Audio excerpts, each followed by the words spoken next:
What's good for you is not good for me. I'm talking philosophically.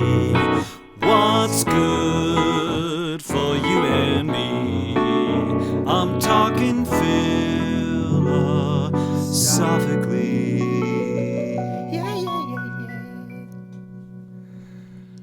Welcome to Philosophically Sound, where we explore the music that people like and learn to love the music and people that we explore. I'm Tony. I am a singer, I'm a songwriter, a teacher, a Renaissance Jesus lookalike, and a dangerously creative chef. And I'm Gus, Tony's younger brother, a learning and development professional, a snowboarding addicted enthusiast, and a newly mortgage-paying adult. And today we have a very special guest, Ron Shalom. Ron is a composer, a multi-instrumentalist, founder of the Daxophone Quartet, creator of the drag persona minivan that we will discuss soon, singer extraordinaire, audio engineer and mastering engineer extraordinaire. We are so blessed to have the incredibly creative, weird and wild Ron Shalom on Philosophically Sound today. Welcome, Yes, Ron. welcome. Oh, thank you so much for having me. And I have questions already. I have two important questions. Great. First, is Gus the version of Tony without the messianic beard? Am I seeing what Tony would look like were he not a 21st century Jesus? I mean, we've talked before, and we feel like from here, like you take away the hair, the beard, the glasses, like from here to here, like let's just do this. Like, Oh, that's an album cover right there. I mean, That is more similar than different striking. when you do this. So might be Wow. onto something. Folks we meet seem to be pretty divided about whether or not we look like brothers or not. Some people are like, of course you're brothers. Some people are like, what? How could you be really? So, who knows? I have mom's straight hair. He has dad's curly hair. Take off the hat. Right. Yeah. You got to see through the But- hair. Which is really important life advice, I think, to see through the hair, Yeah. Wow. to not get covered up. Well, speaking of life advice, my second question is, did you want to interview me and talk about this music because, as per your theme song, you so vehemently disliked what I had to say musically? I actually tend to agree with everything that's in your music quite emphatically, Ron. And Okay. I should give you more background about our show, though. Your music, the choices you make harmonically, the lyrics that you craft, the sonic environments that you create with engineering, all of it just charms me and sucks me in and makes me want to listen to it over and over again. So there's no disagreement there. However, I believe one of the founding principles of this show for me was actually born out of a little insecurity of my own, of wanting to make a certain kind of music that I felt like other people didn't care about or felt like other people wouldn't think was appealing. And it led me down this long philosophical rabbit hole of like, is there even such a thing as good music? Is some music better than other music? Is only some music worthy of being paid for a certain amount of money? And that brought us to this concept we started with in Prelude number 1, way back 4 years ago. I don't know how long ago. And I just called this the implied for me, which is that if I say something like Beyonce is the best singer of all time, that's not a statement that can really be true for all people in all times, because different people's preferences are equally valid. And so there is an implied for me after that statement. Beyonce is the best singer in the world for me. It's implied. It's there is the way we think about that. And one of the reasons I wanted to interview you also is because in our somewhat limited interactions in the real world, I felt I had a philosophical connection with you, a shared idea about art in general. And in some of the research for this episode, I did find an interview with you conducted by Genevieve and Leah from the Space Center where you really were went performing. digging. Yeah, I do too much preparation for this podcast, or maybe the perfect amount of preparation. For who? For who? For whom? And here is a quote from Ron Shalom. Quote, "Aesthetics is not a matter of compromise. You prefer what you prefer, and I prefer what I prefer, as a matter of taste. Aesthetics are not neutral, but they are deeply mysterious. And, despite what some saucy queen might tell you, ultimately there is no such thing as aesthetic correctness or authority, which is why they resist political negotiation." End quote. That really hit it on the nose for me. I'm like, oh, this is perfect. Ron knows what we're talking about. Yes. Cool. I'm glad that resonated. Wow. Yeah, I completely forgot that I said that. Isn't it lovely to be reminded of things you said where you're like, oh, that's rather brilliant. I said that? Crazy. Yeah, it made it sound so smart, Yeah. regardless of how true it actually is.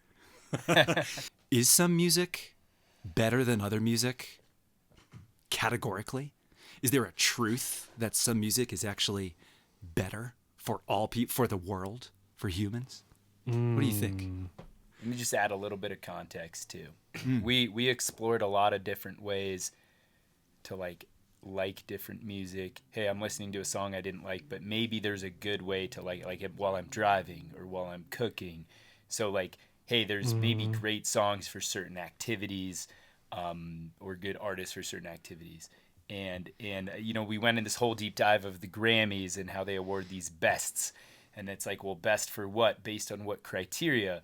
And one of Tony's, I guess, critiques of music journalism is a lot of it is sort of like, you're describing music with words. You're not describing what's in the music, you know, harmonically or whatever, to like describe why it's better or worse or preferable. And so there's all these sort of questions meandering. And I don't know if we have an answer. So I don't know if there is an answer, but I think maybe that adds a little bit more context to Tony's question. Yeah. It seems like at the heart of the question then is this like problem of talking about art and music generally, and how they're not things that are apt for like linguistic description. Often things that connect with us really deeply, it's difficult or misleading or like doesn't do it justice to talk about it in words. It's actually a huge problem that I have with minivan. Huge problem because How to talk about it? how to represent it outside of performances, because you've never seen minivan, I don't think. I haven't. I would really like to. Yeah, I would love for you to. And it's a very impactful and psychedelic subconscious show. And video of it is terrible to the point where I have prohibited video. But people come up to me crying after shows. Like, people have really deep experiences with it. And it's like, it has a huge emotional range. And there is something like literally ineffable about what is happening in the room altogether when I'm performing that show. And just like no blurb I've ever written about it feels like it is an accurate description whatsoever. No video that's ever been taken of performances has felt like full or like, oh yeah, like that moment was really captured. It's like, it's just this like shard or glimmer. So it's a problem that I struggle with a lot because I am trying to convey to whatever, people on the internet who haven't seen it, just what an important experience it is for people. And there are huge shortcomings in what I'm able to convey. Interesting. Yeah, I think this is a real eternal problem for artists. Because any words, anything you write, like you say, any blurb about the show, it's just not the show. It's not the same as looking and listening, feeling the frequencies of your music in the room as you're there at that performance. It's not going to be the same thing. I'm thinking like a sunset, like a beautiful sunset. And I feel that in here. But if I try to tell you how beautiful the sunset is, you're like, yeah, I've seen a sunset. Fuck off. Right? Like, I don't know. Literally, That's my fuck analogy. off. Just fuck off. Dude, I've seen a sunset. I'm sure it was nice.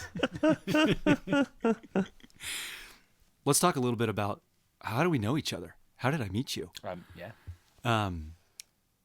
8 years ago, 2017, I did one of my favorite things to do, which I don't get to do a lot anymore, but somebody called me in last minute to memorize a bunch of sort of strange music and perform in a show because some other singer had dropped out of Roses Are Blue, which is an a cappella musical full of whimsy and the words of Gertrude Stein.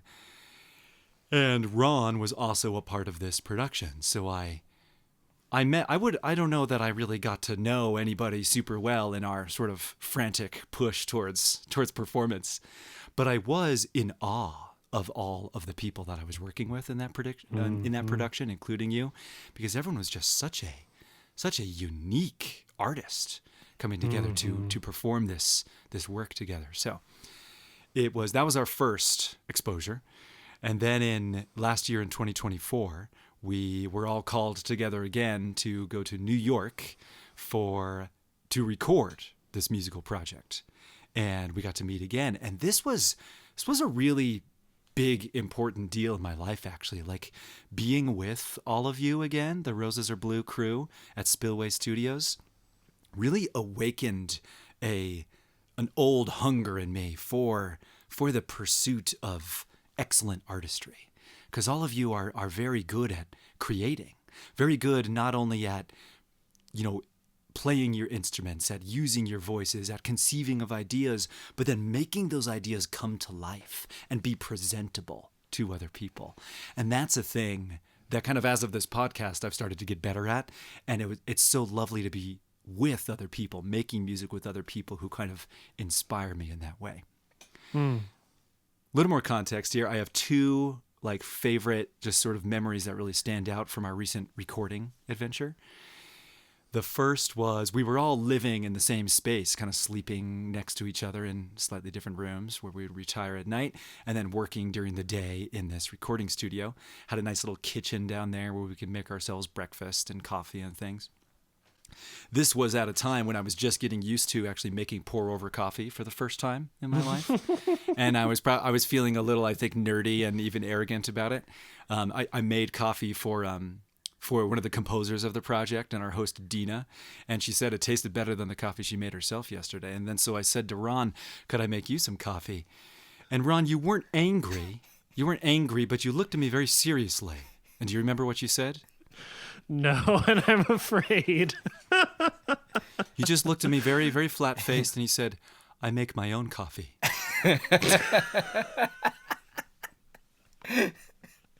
That's awesome. And that really, you set a clear boundary there, which was nice. Did I not let you make me coffee at some point, though? I feel like I did.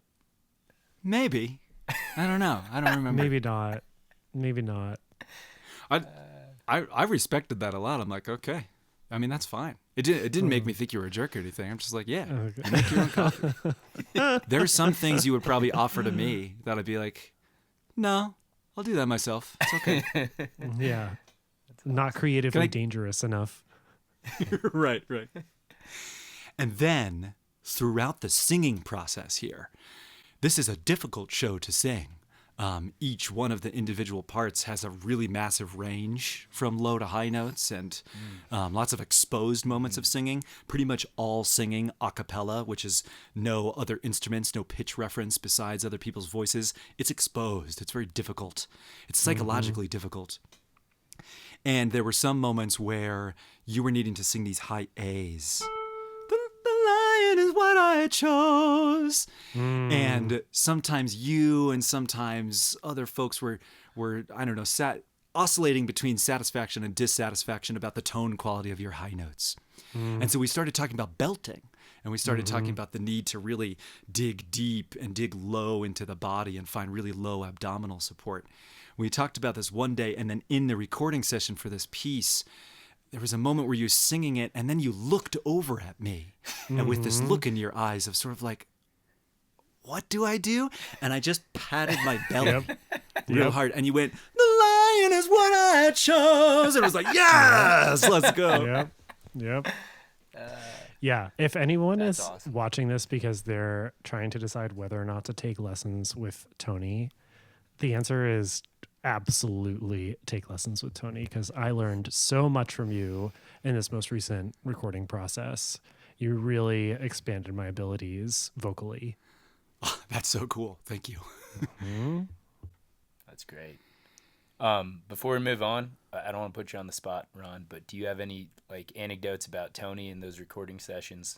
I want to give you a fair chance to, Oh, I mean, reply. they are all unfortunately really positive. I'm sorry to disappoint. And that was absolutely a highlight. I mean, Tony, that was not the only example. There were so many examples of Tony just being, sorry to say, like nothing but absurdly helpful and positive and like specific and to the point and like a total asset in every imaginable Look, way. as his brother, I wish I could like talk. I believe you.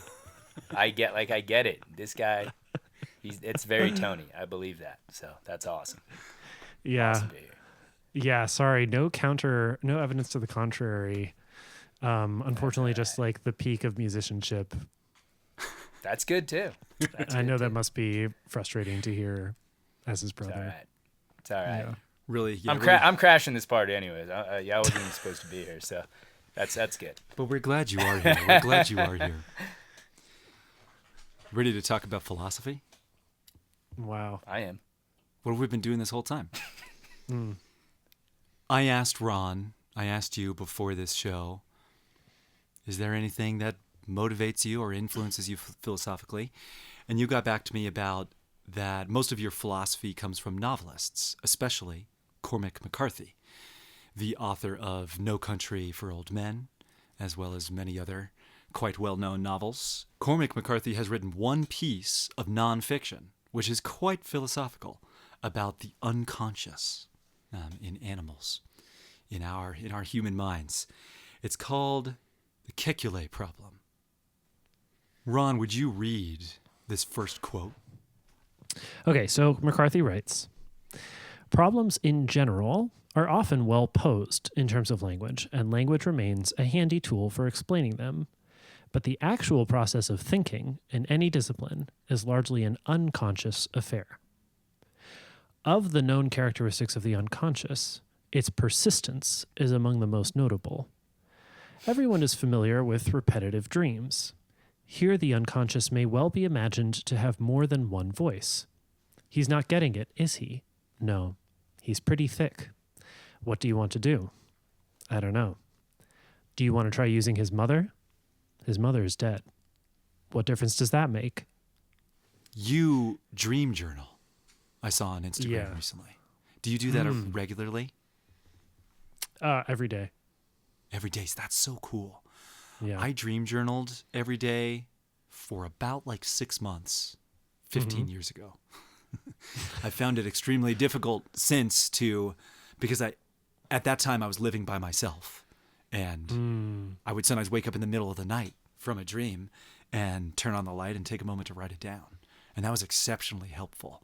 And nowadays I'm waking up early and trying to exercise before my 3-year-old wakes up and get ready and cook breakfast and coffee for everybody. And because what I found, I got advice from someone who said, if you practice noticing your dreams, you will notice them more. And you will, because I think some people might hear McCarthy's words here and think like, my unconscious isn't talking to me. I'm not getting any messages. And I do know people who say they don't dream, or I never remember my dreams, or whatever. Right. So, yeah. And I think it actually takes practice to remember your dreams, to like grapple with them and try to figure out what's in them at all. Do you remember your dreams every night, Ron? I don't remember my dreams every night, but it is absolutely the case that the more detail that I invest in recording my dreams, the more time that I spend reflecting on them in the morning, the more I'm able to remember the next day. So it's like, it's exactly what Tony said. I should have asked this really question first. responds. I'm not like super familiar with dream journaling. Is it just writing down? Can you just describe what that process is? That's Nice. a better question for you. Oh, yeah, what that sure. process is for you. Yeah, I mean, speaking of how much language falls short of like everything that's most meaningful in the world, like try writing down a dream. I mean, it's such It's hard. as soon as you try to put it into words, it's like, oh, this is not even a like specter. This is not even a reflection. It's not Yeah. even like a photograph. It's like the words don't do justice to I've what I tried to tell my wife experienced. about dreams, or you tell someone about dreams, and as soon as you start talking about it, you're like, this is pretty dumb. I'm gonna just stop telling you, like, because it just doesn't. You can't communicate what was going on. So I feel you. Yeah, it might feel dumb. I think that I love hearing other people's dreams. Okay. And I totally relate to the experience of being like, oh, no one cares about this. Like my childhood dog, and there was like a yellow room, and like, it's like those things, you're saying it out loud, you're like, oh, whatever. But hearing that stuff, I'm like, yes. Like, Okay. this is like, I'm getting something. I'm getting some view of your unconscious here. Interesting. And so what do you do to try and get your writing or recording of that dream to feel right for you? I keep a journal in multiple locations. So at night, I bring the journal from my breakfast nook to my bedside. And the very first thing that I do when I wake up is I write like in note form, or like a really abbreviated version of the dream that I just had. And then once I'm like a little more woken up, I take it to the breakfast nook and I like write it out in full. And that's my process. And it's, sometimes it's like a sentence or two, sometimes it's like 2 pages. So Right. it really depends. And yeah, memories, despite the skill of attending to dreams, it's not reliable.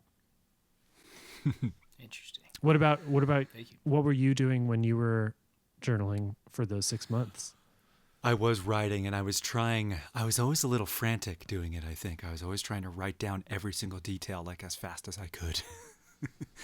This was actually long before I was really had a solid meditation practice like I do now. I think I would go about it differently in the future. I'm even thinking about, what about drawing pictures in response to my dreams? That might be a more unconscious, appropriate way to communicate with the unconscious, Totally. I have a friend who did that. Who draws for the dreams. Nice. Mm-hmm. Mm-hmm. And then continuing with McCarthy's thoughts. So also in the essay, he says that the central idea of language is that one thing can be another thing. And Right. knowing that, would you continue with the next quote, Ron? The simple understanding that one thing can be another thing is at the root of all things of our doing. From using colored pebbles for the treating of goats to art and language, and on to using symbolic marks to represent pieces of the world too small to see. McCarthy says that the unconscious prefers avoiding verbal instructions altogether. Right. We've got an unconscious. It doesn't really prefer to communicate verbally. Words themselves are not adequate for describing the images that the unconscious presents to us. Yeah. Apart from its great antiquity, the picture story mode of presentation, favored by the unconscious, has the appeal of its simple utility. A picture can be recalled in its entirety, whereas an essay cannot. The log of knowledge or information contained in the brain of the average citizen is enormous, but the form in which it resides is largely unknown. You may have read 1,000 books and be able to discuss any one of them without remembering a word of the text. It's so cool. That's a powerful thought, isn't it? And I think, Totally. reflect for a moment, I feel that's absolutely true. I feel like we all relate to that a lot of, I can talk about the gist of this, the ideas that it left me with, the new suggestions, but I may not be able to quote any sentences for you, right? That's what we do when we research something more deeply. And then especially this idea calls out to me, and I'm going to bring this up a lot as we talk about your music later, that a picture can be recalled in its entirety, whereas an essay cannot. I can show you a picture, and you can be able to like call that up in your mind. This relates to, I got really into memory technique a while ago, started building memory palaces for different things, because this works on the same premise where like if you take information and come up with a visual way of representing it, you remember that really easily. So people come up with particular images for each number. For example, in my system, the number 4 is represented by a toad. There are reasons for that I'll explain another time. But and so then if you are trying to remember the number 42, it's like you picture a toad and a tutu hopping over your porch. You can imagine your porch really easily. The toad and a tutu is like a really memorable sight, and you have that there, and like, oh good, I need to buy 42 grapefruits at the grocery store today, right? Those were absurd examples, but you get the gist. What clear as day. Clear as day. Then let's finish these 2 McCarthy quotes. Okay. When you pause to reflect and say, let me see, how can I put this? Your aim is to resurrect an idea from this pool of we know not what and give it a linguistic form so that it can be expressed. It is the this that one wishes to put that is representative of the pool of knowledge whose form is so amorphous. The picture story lends itself to parable, to the tale whose meaning gives one pause. The unconscious is concerned with rules, but these rules will require your cooperation. The unconscious wants to give guidance to your life in general, but it doesn't care what toothpaste you use. And it's also funny to read this and think about the generous way that he's putting it, because I think there are also lots of ways in our culture that are critical, disparaging of this way that our brain works, which is that, we lack the ability to accurately, dispassionately, impersonally describe the world around us. It's not actually what our brains are built for, and that has created a lot of problems for us. And he's talking about the lasting and holistic value of images. And one thing that an image generates for us often more immediately is a feeling. And I think part of what he's saying altogether is that we're very deeply motivated by feelings, and 100,000 to 1,000,000 years in the development of this linguistic faculty, we still don't really have the right containers or like conveyor belts for feelings through language.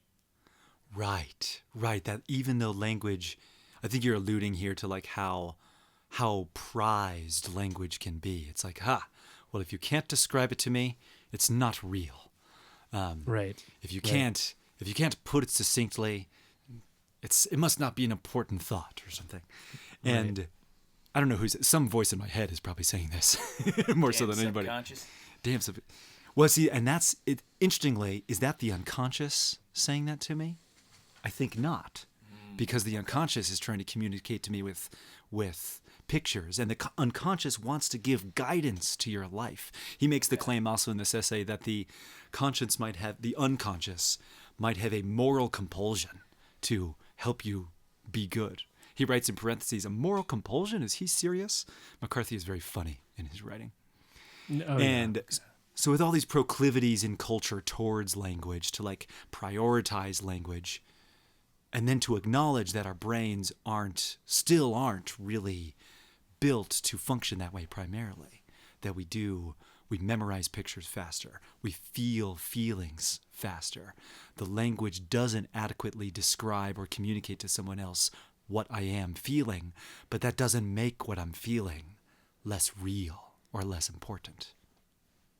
And it's also worth saying that, like, in fact, this is exactly related to what I was just saying about minivan and how difficult it is to describe. Yes. When I performed in Baltimore in the fall, I got into this conversation with these three people who were like really stoked on the show. And one of them was like, it was like exoplanetary, like fifth dimension spaceship through my unconscious dream state or something like that. Yes. And we got into this conversation. They like hung out after the show and we were sitting and talking. And then I started asking what they were doing. And it turns out that they were, all three of them, chemists. And they research different fields related to the synthesis of new elements. And it's like a very unapplied science. Like, there's very little utility to what they do. It's mostly just about like seeing what is possible and then describing what is possible. And in talking about the show and the relationship of the show to their work, they actually, two of them, oh, right. We were talking about like how difficult it is to describe really fundamental things and in music. And then I was like, I'm sure that this is something that you encounter in like, with the students that you teach when you try to talk about like a fundamental concept in chemistry. And they were like, oh yeah, all the time. It's like something you have to develop an intuition for. And I asked for an example and they gave me the example of electron spin, which I will absolutely not claim to understand now or try to describe, but basically it's really misleading. The term spin is really misleading because like a full spin is like much more than 360 degrees and it has to do with like multiple dimensions. And then two of them got into this huge, like amicable, but elevated argument about whether language constrains our understanding of the natural world in a way that is beneficial to science, or whether it is a hindrance to our understanding of the natural world. The fact that we have to put these concepts into language just to be able to talk about them. But neither of them disagreed that it has this indelible, formative, restricting quality on our understanding of the world. They were just disagreeing about whether it was a good thing or a bad thing. How cool. So with all this talk of language, we are going to keep talking about music. Although, cool. Like Gus alluded to earlier, I will do a lot of singing and playing of this music too. And hang on to this picture idea, because I think that much like a picture can be recalled in its entirety, but not an essay, I think too that the timbres in a song, the sounds of different instruments, the sounds of reverb and delay as they create a kind of sonic space to your ears in a recording, that all of these auditory phenomena interpreted by your brain are like those pictures that you can actually recall entirely later. You can hear a song and you can be just captured and absorbed into its sonic world, and you can carry that with you and remember it, even if you don't really remember what was that song about.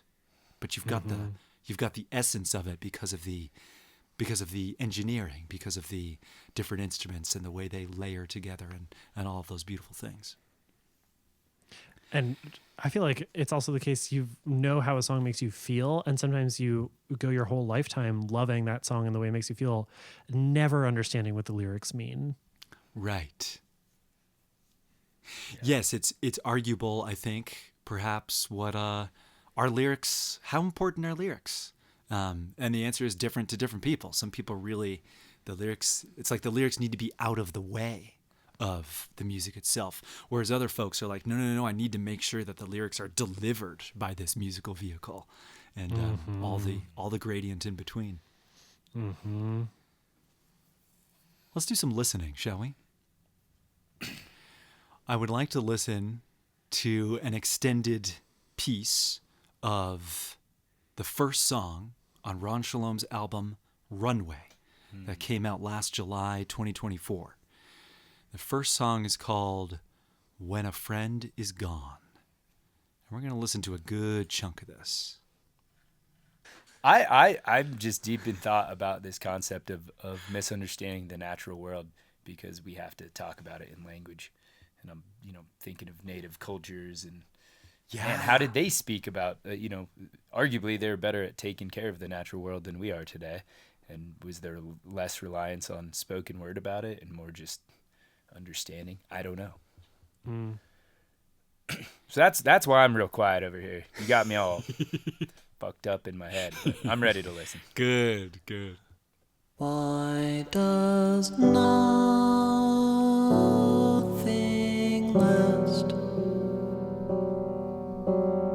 All things cool and slow, and the days tumble into the past, and what remains is bitter and unknown. Oh, I've been alone, and I've had company as I've cried long nights through.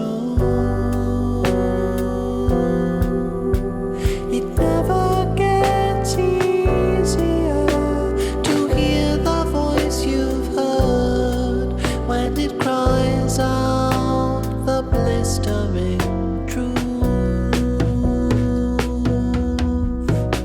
Love captures us that way, and it stays when a friend is gone.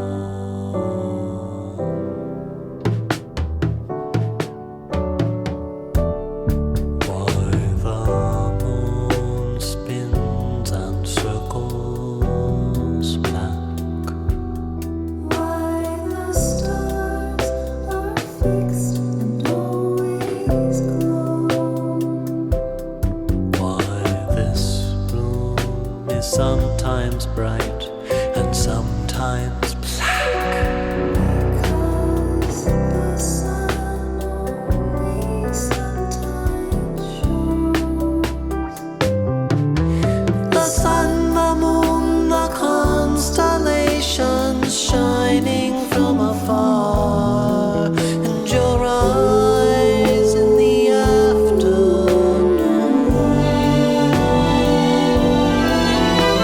It never gets easier to witness such a scene, the whole world ringing in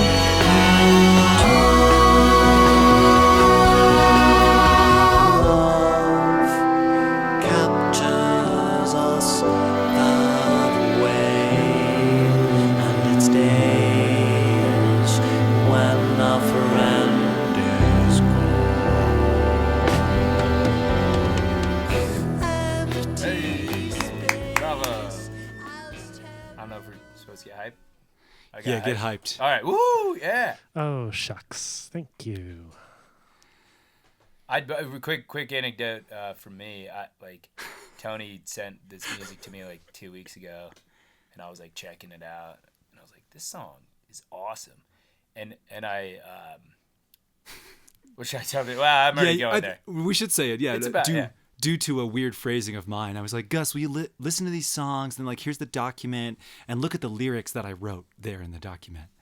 And Gus sort of took that the wrong way. I took it that like Tony collaborated with you on this song and like wrote the lyrics, and traditionally for me Tony's lyrics have like kind of sucked, And I was like, dude, these are amazing. I was like, wow, like you nailed it. And he's like, well, nope, those are Ron's lyrics. What you texted me is, Tony, I thought your lyrics were supposed to be bad. It's good stuff. So a little, like, Wow. a little bit of trolling, but I guess really a compliment for the lyricist. So well done. Yeah, I'm going to take this opportunity to absolutely slap my brother in the face by talking about your music.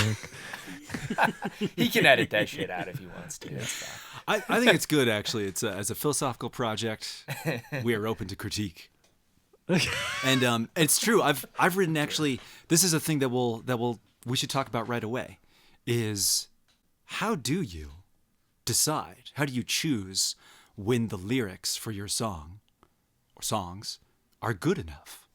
What is the goal with the lyrics? When are they done?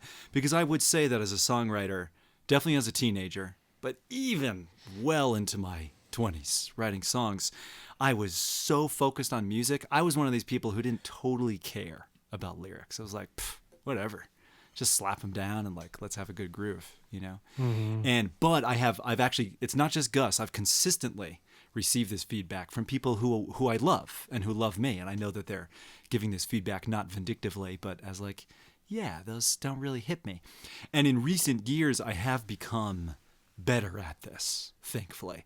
But I think I have quite a long ways to go. And I'm interested in how you have thought about, currently think about creating your lyrics. Well,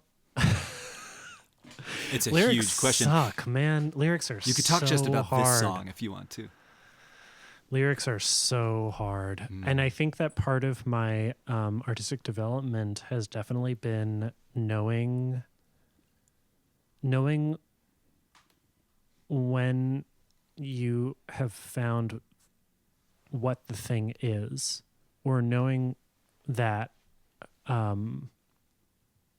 knowing when to stop, knowing that like in your traversal of a territory, like you uncover many things, and that like one of those things is the thing.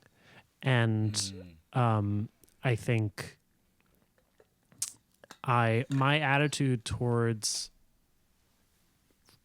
shedding lyrics has changed a lot over the years. And I really emphasize now working quickly. And and I have a method of revision that is much more focused on affect than about old priorities that I used to have for lyrics. I used to have a lot of rules for myself with lyrics. And I still Can you deal share with a few? I'm not sure if any of them are like can be put into actual like explicit rules. That's as is fine, the yeah. theme of the show, apparently. Indeed. Yeah. But yeah, they had to do with rhyme, clarity, complexity, rhythmic structure. Okay, one of the rules has definitely been about the use of the first person pronoun, about the word I. And that is actually a really generative rule that I still use. Is To try to keep that out of your lyrics? either keep it out of, or for it not to be the first word Gotcha. of anything, for it not to be the first word of a line or stanza or verse or whatever, for it not to be in the title. Yeah, because then, Cool. and I think that a thing that is generally still true of my lyrics is, so maybe it's actually the case that my rules for lyrics have become a lot more honed down to like a handful of really essential rules. Yeah. And I think generally the goal is that the lyrics are about something else. that's not me, and that Gotcha. they take the form of a question. Cool. But yeah, it's So much more this about moving song- quickly. And this song was written very quickly. It does sound like it. I think it's really masterful, and it also sounds like a thing you probably could have whipped up in an afternoon. You know, like Yeah. And listener to this show, there's something to say to you right away now, that at this point you have a choice. You can continue to listen to this show if you are perhaps you are entertained primarily by words. But perhaps you are entertained and allured more by music, in which case I suggest you stop listening for a moment and go listen to Runway by Ron Shalom. You may wish to be experienced with all of this music before you listen to us analyze it, or you may wish to listen to us analyze and then go experience the music. We leave that decision to you, but it's the appropriate time to tell you about that before we really dig in here. So When a Friend Is Gone, this is in the key of G major. So G is what we'll call our 1. And it begins just with your voice, all alone. 5, 1, 3, 2, 1. And then immediately another voice that is not yours, it is Cassandra's, yes? Mm-hmm. Yes, Cassandra Jenkins. Lovely, lovely ethereal singing here, which is both a product of the singing itself and the reverb and the engineering treatment that you've given to it. But this voice comes in the octave above. 1, 1, 1, 7, 1, 6. And it's so...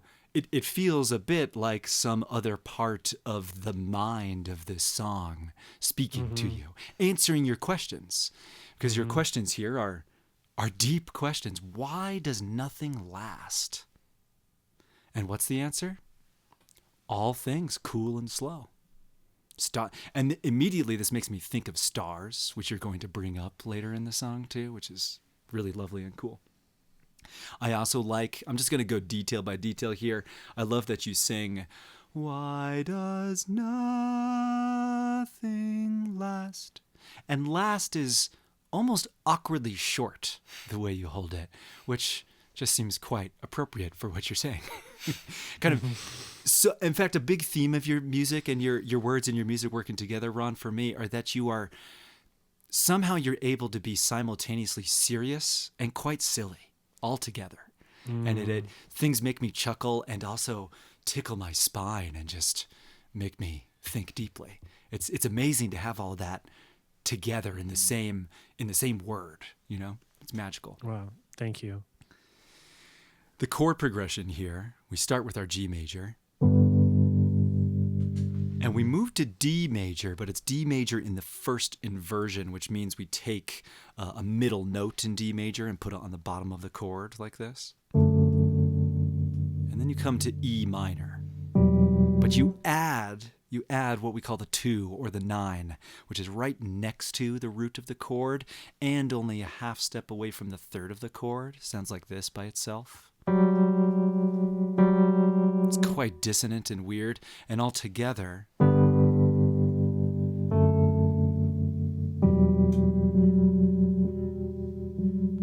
this, of course, also contributes to the darkness here, the depth of this sonic world, which is appropriate for this really deep question. Why does nothing last? Well, let me give you 4 beats of this chord to think about it. All things. And then the voice comes in on the 4 chord. So we've moved from the 1 chord, 1, 5, but it's over 7, 6. Then we go to 4. Here, correct me if I'm wrong, but I think you move to a B minor 7 chord for a moment. And sometimes as I listen to this, it seems like there's something else in the bass. It might just be reverb playing tricks on my mind. But so moving to the 3 chord. 4, 3, back to 4. And you in the piano, there's so many layers and details to your music. It's never just the chords. There's these voicings of things, these particular arrangements of how the instruments play that make it especially special. And as you play this 4 chord here, you add the 5 of the key. We have that extra little tension that sets us up to go back to the 1 chord. Then, real props to you for the way you sing this next line. And the days tumble into the past. There's so much delay. This is a technique I try to introduce to students by talking to them about Frank Sinatra and crooning in general, where as you sing a melody, you have a very strict, straight way you could sing it. 3, 2, 1. All of those notes are right on the snaps, on the beats of the music. Or you could delay that a little bit. 3, 2, 1. And that kind of delay, it just has a way of drawing us in, making us pay attention. And of course here, it really feels like your words and your voice are tumbling into the past along with the days of our lives. And then the higher voice comes in again, just as it did before. And what remains is bitter and unknown. So the days tumble into the past, and what remains is bitter and unknown. Dark. We're in a dark place at the beginning here. But we are comforted by the warmth of this piano, and here the drums start to come in. And I have to tell you that I am enamored with the tone quality of the drums throughout this entire album, Runway, which I imagine is the hard work of the drummer, the engineers at Spillway Studio and other places. And it's just so crisp and so present. But never overwhelming either. It's a beautiful partner in the conversation of this music. You want to add anything at this point? You feeling okay? Just that in the first verse, and the days tumble into the past, the chords also move up. Yes, there's a different chord progression here that we move from. And the days tumble. I played it wrong before. Sorry about that. Tumble into the past. So we move up from 1 to the 2 chord. This is the first instance of the 2 chord in the song so far. And then move up to the 3 chord. And that's another thing that titillates me about this song, is that we have a very similar melody in both places, but a different chord progression beneath those similar melodies. It's another layer of interest. And it makes it quite easy here to move to the 4 chord again for the answering voice. And then we finally come to this next section of the song, which repeats the 4 chord again, but we're adding bass. We're just adding some more layers in the background. And you finally sing in a high register that is not light. It's more belted. Oh, I've been alone and I've had company. And then we have this. It's so beautiful. It's so beautiful. And this whole line that you sing here really, it keeps me up at night sometimes. I think about this. Oh, I've been alone and I've had company as I cried long nights through. As I've cried long nights through. And underneath all of this, yes, you were moving on the 4 chord. You come up to the 5 chord, but it's suspended, which means we, instead of just a straight triad, we have that 3rd note moved up a step. And that resolves to the regular 5 chord. And then we walk down similarly like we did at the very beginning of the song in G1, then the 5 chord over its 3rd, and down, this time not to the minor 6 chord like we did before, but to the major 6 chord, which is a very exciting and directive sound that takes us onward in the song. Always on Philosophically Sound, a brief aside here. I sometimes oscillate between like, should I explain this for people who don't know what the fuck's up? Or I think most of the time our attitude is actually we're going to keep going and kind of, if you want to learn more about music theory, you should do that. Take a lesson with me. Take a fucking lesson with Tony, bro. Yeah. we can talk more about it. So I'll give myself permission now to just kind of speak in music terminology, and Gus, ask any questions if you get really curious. No, that's good. I'm part of why Tony does that. I love just seeing him like break down a song. It's it's cool for me to watch. But yes, permission granted. Permission granted. This chord drives us. It's the dominant of the two, much like 5. The D here is the dominant of G. The E major is the dominant of this A minor.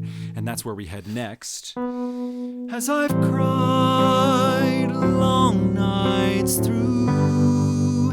Here, one of the just most, I don't know why this feels so classic in this style to me. We're on the 1 chord. We go to the 1 major 7 chord. We go to the 1 dominant 7 chord. Which really sets us up because we've just had all these dominant movements from D to G, from E to A. This kind of sets us up. If it's G dominant, we're going to go to C, right? No, we're going to A minor instead, which is another beautiful, just slight defiance of expectation that keeps me holding my breath just a little bit until you're finished with what you're saying here, right? Mm-hmm. I've cried the long nights through. The long nights through. What are we going to say next? It never gets... I did the wrong thing.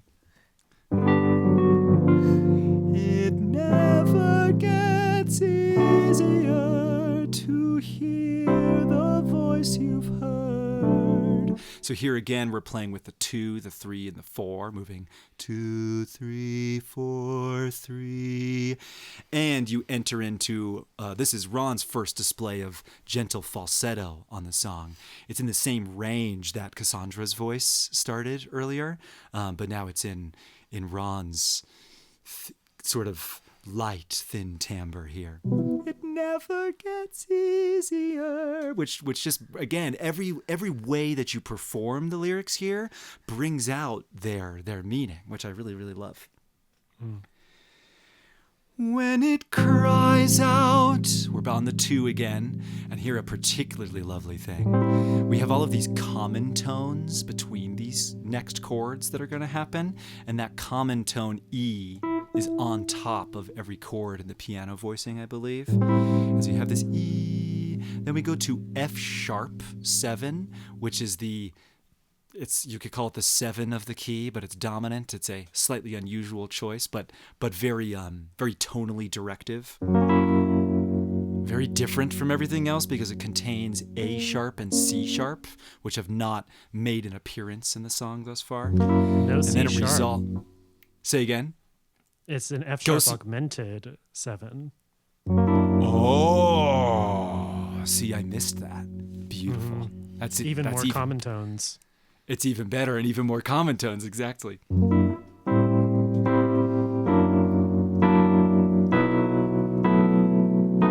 We resolve to this B suspended chord that then brilliantly here, earlier you resolved a suspended chord from beat 1, 2 to 3. And here you stay on the suspended chord for 1, 2, 3, 4. Then you resolve on 4. And that tension also, it's another thing that just keeps me like, let me be free.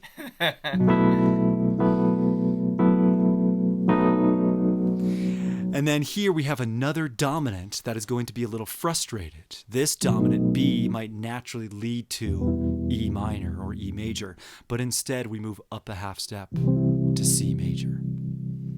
This all as you're singing this brilliant melody. Cries out the blistering. And the melody here, you've got this beautiful whole tone thing happening. If I was to sing this on numbers, it would sound really stupid because I'd have to say 3, 5, 4, 4, 4 sharp 2 sharp 1 7 3. And it's it's actually the first time I heard you sing that, I was quite startled. I was like, can I? It's the sort of melody that's not easy to just repeat after me, unlike much pop writing, you know? And that's not disparaging against pop. I'm big about that. Pop is wonderful and awesome, but you're exploring my preference on this podcast here, and I get pretty excited about things that are just a little unusual like this. Making you work for it? Yeah, you're making me work for it. Exactly. We come to the 4 chord again for the chorus. Love captures us that way. Here, I believe we descend again from 1 to the 5 over the 3, like we did in the beginning of the song. But instead of going to the 6 chord, we go to the 4 chord inverted, just like the 5 chord, which is another lovely little touch. And it stings. We come to the 4, and it stings when a friend is gone. We have all sorts of lovely kind of transition chordal movement in between each of the verses that I'm not going to dig into because I don't understand all of it. And it stays. And it stays when a friend is gone. This is And it confirming. stays? Love stays even when a friend is gone. Oh. And later you sing stings. No, it stays every time. It stays every time? I fucking got it wrong. This is actually another thing that I do a lot, is I listen to lyrics and I'm like, I'm not sure I know the lyrics. Well, it's not like I published the lyrics to make it easier for anyone to figure out. And that was honestly a really fun journey on this. I did spend a lot of time, not to every song, but to some songs I listened closely and thought like, what are these words? So Tony did write the lyrics.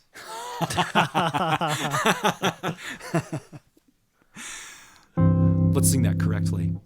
Love captures us that way, and it stays when a friend is gone.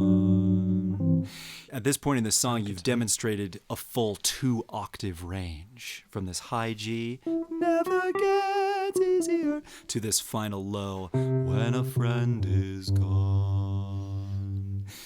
And this is another thing that I really love about your music and love about other folks who do this, when the full range of your instrument, your body, is on display here. And I love that you're not afraid to use it in all of its different tone qualities.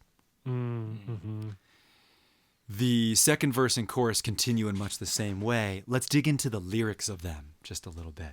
You sing these lyrics a little differently, melodically, just a little. Since you've started in the middle of your range, why does nothing last? And you've made your way all the way down to when a friend is gone. You start in that same octave, that same place for the next verse. Why the moon spins and circles back. There's another beautiful delay here where you don't, because the moon is spinning and circling back, spins and circles back. A lot of delay before you finish that line. And then our voice, this time, instead of answering questions, the high voice asks more questions. Why the stars are fixed and always glow. And then the questions continue. Why this moon is sometimes bright and sometimes black. And this was cool. another That's thing. Cool. Yeah, it startles me every time that I listen to it. It startles me, and it is another thing that is both, I think, a little silly and also quite profound as you do it. And the reverb really kicks up here for a moment, just on your voice on black, and it just fills up so much space. And the voice comes in and this time answers our question. Why the moon is sometimes bright and sometimes black? Because the sun only sometimes shows. And I love the like astrological correctness of what you're saying here. That that the sun only sometimes shows. We spin and we are faced away from the sun and we cannot see the sun. So the sun is not showing itself, right? There's no like early Catholic Church thinking of like the sun setting or rising or moving around. It's like this is scientifically accurate what you're saying here, which I appreciate. But the subject in the third line is this room. Ah, This thank room. you. This will be Yeah. fun to get lyrical corrections. Yeah. Why this room is sometimes bright and oh, cool. Right, I was in Moon World, and so I just kept hearing Moon as Yeah, I would go makes from sense. to room. Good night, Cool. Moon. Good night, night, Red Moon. Balloon. Man, this deepens it. This I'm actually I'm feeling this deeply, that like why this room is sometimes bright and sometimes black. Oh, fuck. we're back in the darkness again, I think. So the questions here are so despairing, I find, and yet light, because ultimately there is a message, as you said before, of The love remains. the love stays when a friend is gone, and the light eventually will conclude with the light is never gone. Yeah. Yeah, I feel like ultimately the lyrics that you heard are darker than the lyrics that I wrote mostly because of the chorus change.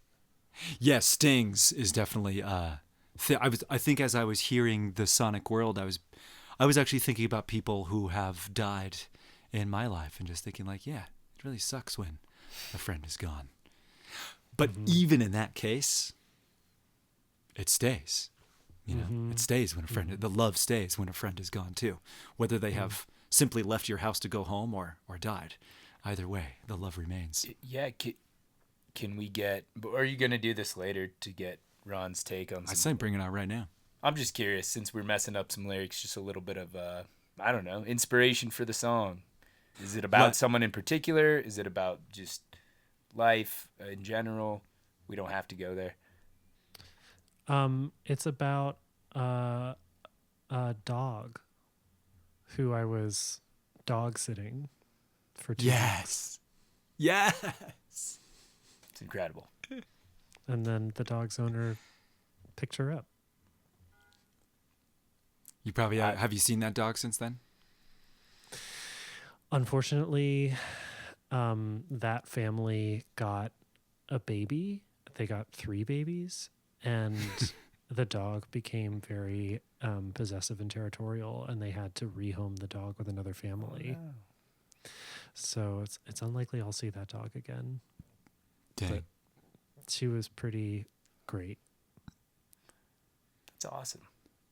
Give some new context to the song. Like, I don't think that's the beautiful thing about art, right? You can assign some of your own meaning, whatever it's saying to you. But that's why I wanted to hear that, because next time I listen to it, I'm gonna think about the dog. So Yeah. that's cool. Yeah, and that's why it's also dangerous for people to know where songs come from. I think It's so dangerous too. for people yeah. to know what the exact lyrics are. Like Mm. just like death of the author shit. Like it doesn't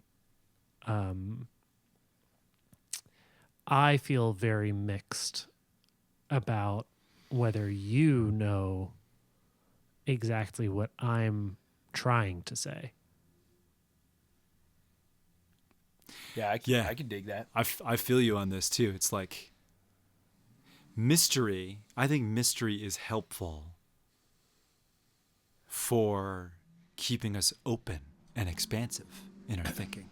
Just like if language's goal is to precisely name and describe the world, Well, we will fail. We can't do that. yeah, I was gonna say, I feel like that opens it up to a lot more critique, right? Because now, like, okay, if I know what you were trying to do, now I can assess if you achieved that goal per like whatever my criteria are, and it'd be like, oh, that's not what you should have done for that goal. Versus Oh put my it out God. there, I check it out, and then I'm like, yeah, I dig whatever this achieves for me.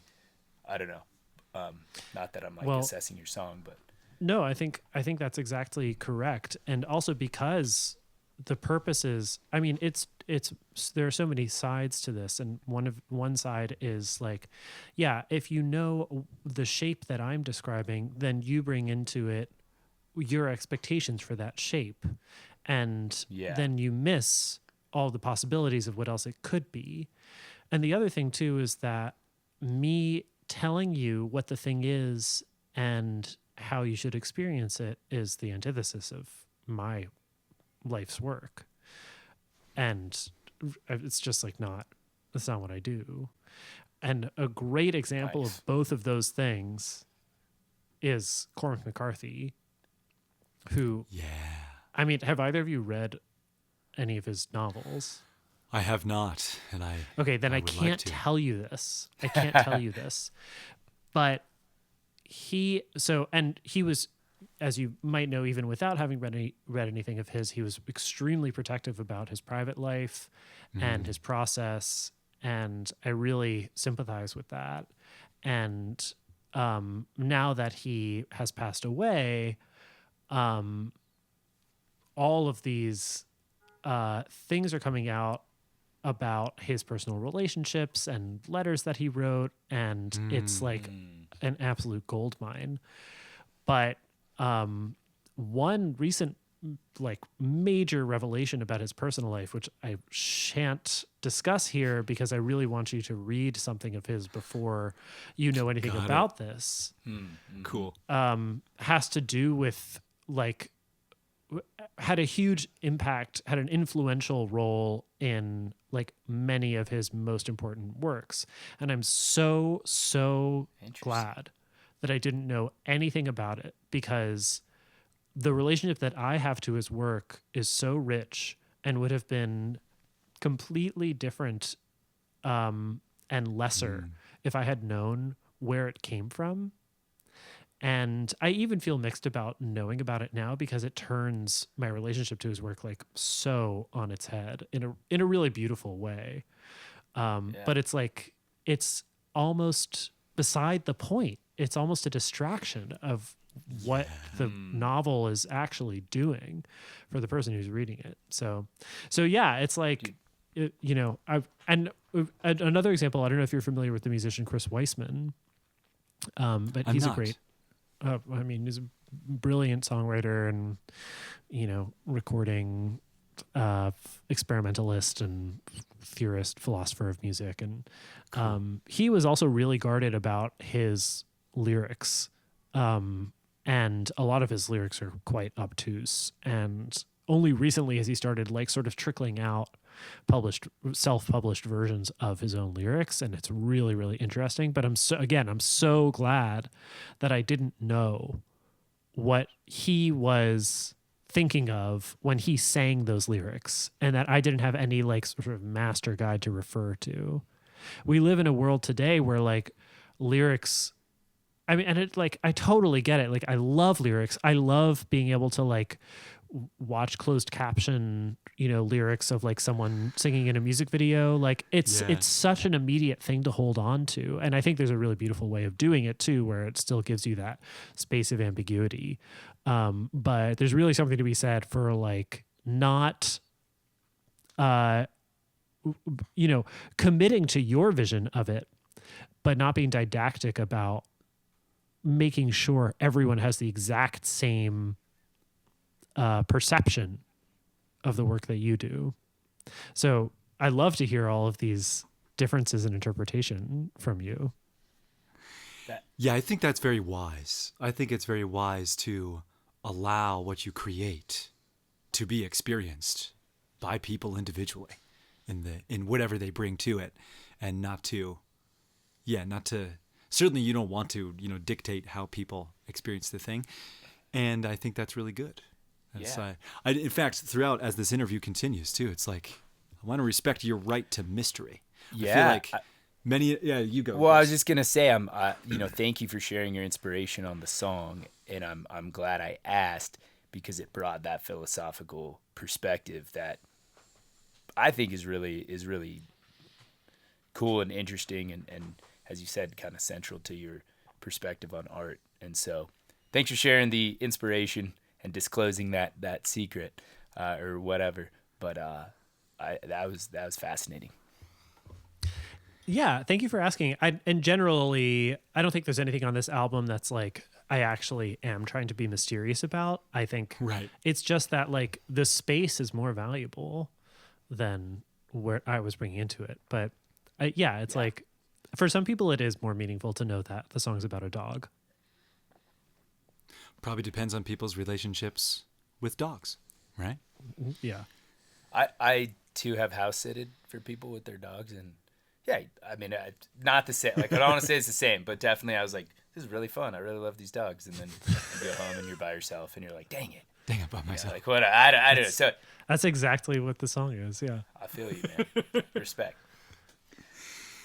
It continues with the sun, the moon, the constellations shining from afar. This is probably another reason I got stuck in outer space on this song.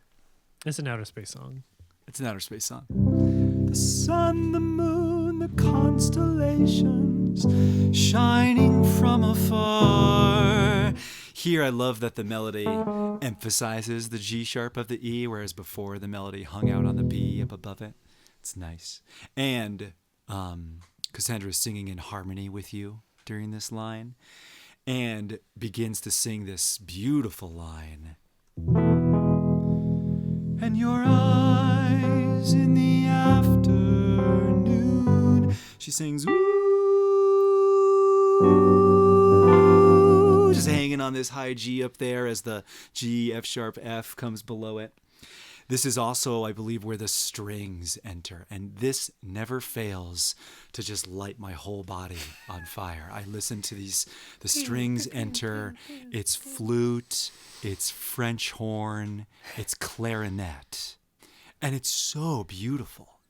This really, I think, sets this song apart from other tunes that might be comparable, from other lyrics that might be comparable. But then hearing the arrangement, this veritable orchestra arrives and carries us into this second chorus, and it's so warm, it's so fuzzy, it's just beautiful. There's trills, there's fast scalar patterns, everything just sweeps through you. And again, I have not really adequately musically identified anything what's happening here, because every time I listen to it, I just melt.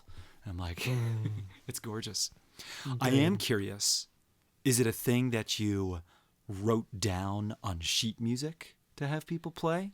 Or is it more a thing you had folks into the studio and were sort of inviting their ideas in the moment and bringing them back to layer on tracks on top of themselves? And how did that recording process go for you? So this album was produced collaboratively with a musician named Luke Temple.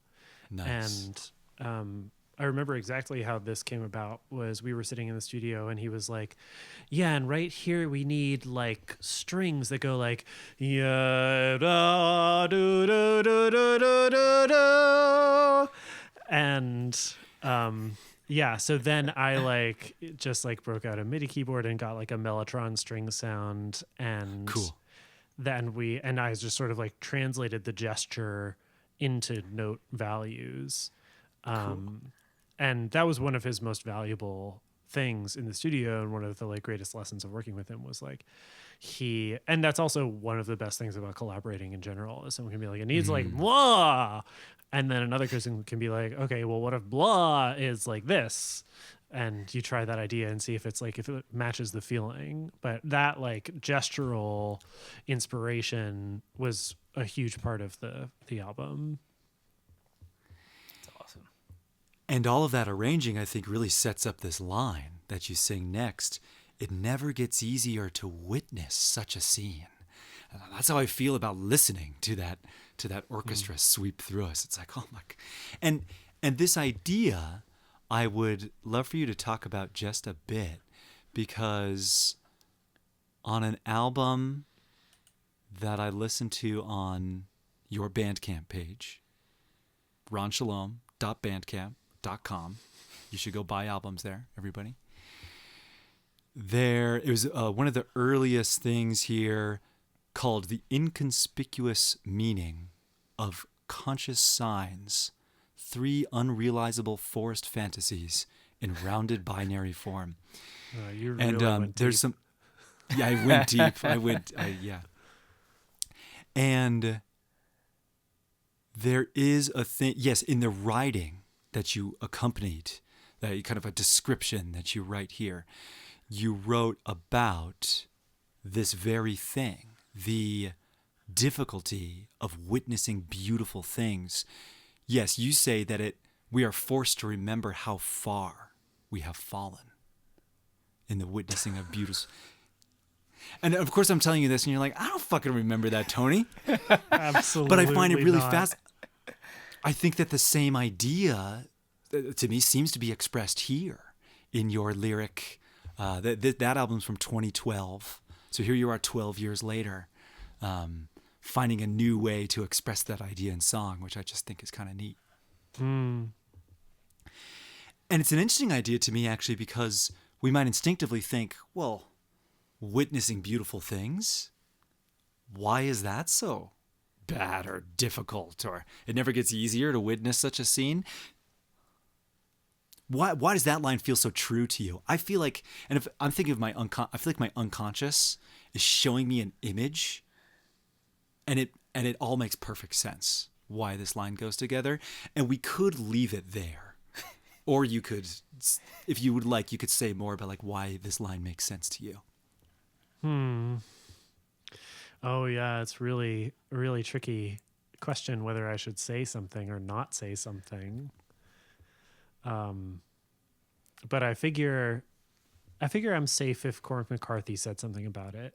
And what Cormac McCarthy said in his novel Cities of the Plain is beauty is loss.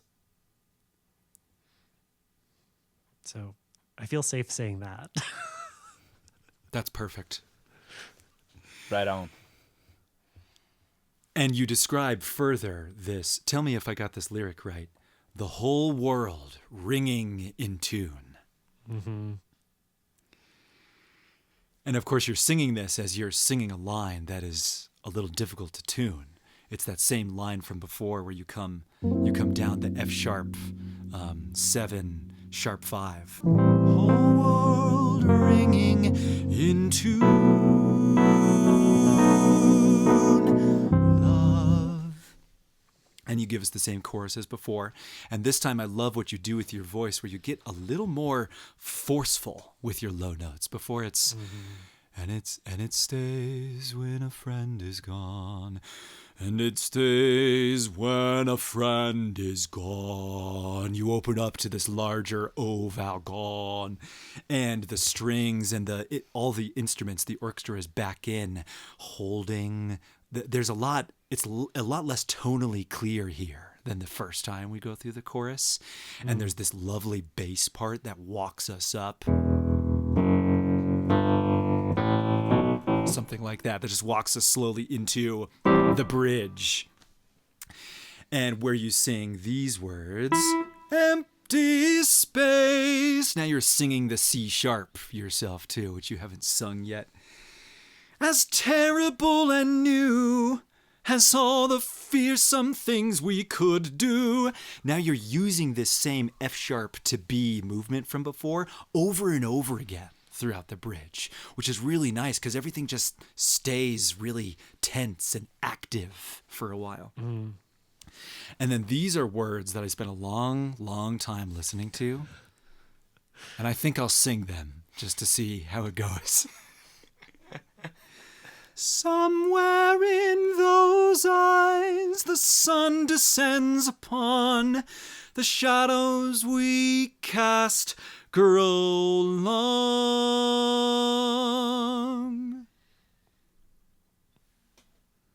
Nailed it. Sweet. And then everything strips away. All the background harmonies, the bass, the orchestra, to just piano and voice again. And you're moving at a much slower tempo than before, too. Everything slows. And the lyrics change just slightly. Love is captured in the light of day. Though night may stay, the light is never gone. Here again, much like holding nothing last, and last is a little short. Here at the end, you don't linger on this note. The light is never gone. And we're done. So the word gone, the light is never gone. It's always here. But the way you sing it is short and just releasing the thought very quickly. Yeah, I love songs that end. I love songs that end. Exactly. Yeah, that have a real, they end. There's no fade outs on Runway. Everything ends. Everything ends. Anything else you'd like to add about that song? Oh my God, no, just thank you so much for listening so carefully and lovingly. It means a lot to me to have my choices appreciated. Yes, that's what this is all about, Ron. What we want to do with Philosophically Sound, right? We want to have on musicians of all stripes, of all kind of levels, of all domains, and just love their music, right? That's the whole goal of this thing. Learn to wait. What's the tag? What's our tagline? Explore the. You got it. You can do it. We're professional. Explore the music we love and learn to love the people in music we explore. Something like that. Explore the music that people like. Oh, that's it. And learn to love the music and people that we explore. Oh my God. Note to the editing room. Note to the editing room. Yeah. I want to check It's also in. great. It's also great how to just hear you talk about choices that I actually did not make in total consciousness. Yes. Right. Right. It's not like, in fact, that this would be an important thing for any listener to understand is that like analysis and creation are really different. They're really, really different. You're not really agonizing over, well, should I move to this chord or that chord? And how exactly you're probably not agonizing in that way, especially because you said one of your goals is to try to create it quickly, right? And then to spend the time in the studio and the engineering making this thing come to life sonically. And so you're not, the amount of time that it takes me to analyze this thing is probably far greater than the amount of time it took you to write it, I would guess. Totally. It's funny. I remember a friend reading Moby Dick for the first time, and she was like, the audacity that this man thought that I would read this much of what he wrote. Like, yeah, it's much more energy intensive to digest than to produce. Right. And yeah, I probably did agonize, but on a very fast paced and subconscious level. But otherwise, I didn't. This was a very quick song. Otherwise, I didn't give it this much like analysis. So it's very, very interesting to hear the song analyzed. Very cool. I guess quick note too, just for fun, about my musical background. I'm a drummer. I mostly just play a djembe these days, but I do like to play the set. And a question I didn't get to ask before, because there were two drummers that looked like listed on the album, and I was curious: were there two drummers playing on the song, or did you just have one play on the song, or? Only one drummer plays on each song, and that performance was by Jeremy Gustin, and that was recorded actually in New York City at a studio called Figure 8. Cool. And so back to like, how Tony's a vocalist and a pianist, and he focuses a lot on harmony when he listens. And when I listen to music, I'm always tuned into the rhythm. And you made a comment about how just cool and engaging and the tonal quality on those drums. I agreed, and I didn't. The first time I listened, I didn't have great headphones like these ones. Even better on sweet headphones. Like I feel like the stereo was like going back and forth. I felt like I was traveling around the drum kit. It was cool. So cool, good, had to get that in. Awesome. Let's talk a little bit. We'll pull out some little nuggets and beautiful details from the other 6 songs on the Runway album, but we won't analyze them quite so deeply. And so next is a song called Here I Am. And this song starts with a wicked, beautiful piano part. It's groovy. It's weird. It moves through some strange chord movements. And what I particularly love about this transition between the two songs, When a Friend Is Gone and Here I Am. When a Friend Is Gone ends on this G, just in Ron's voice. The light is never gone. And then that same G is what we hear on the piano next. And all that good stuff. Listen to the songs and you'll be blown away by that. That is going to continue throughout the album. There's always a very clear key relationship from song to song, and it's very engaging. I find it very, it's another element to this album where I would encourage you, listener, to pick out songs that you like, sure, but try to make time to sit down and listen tracks 1 through 7.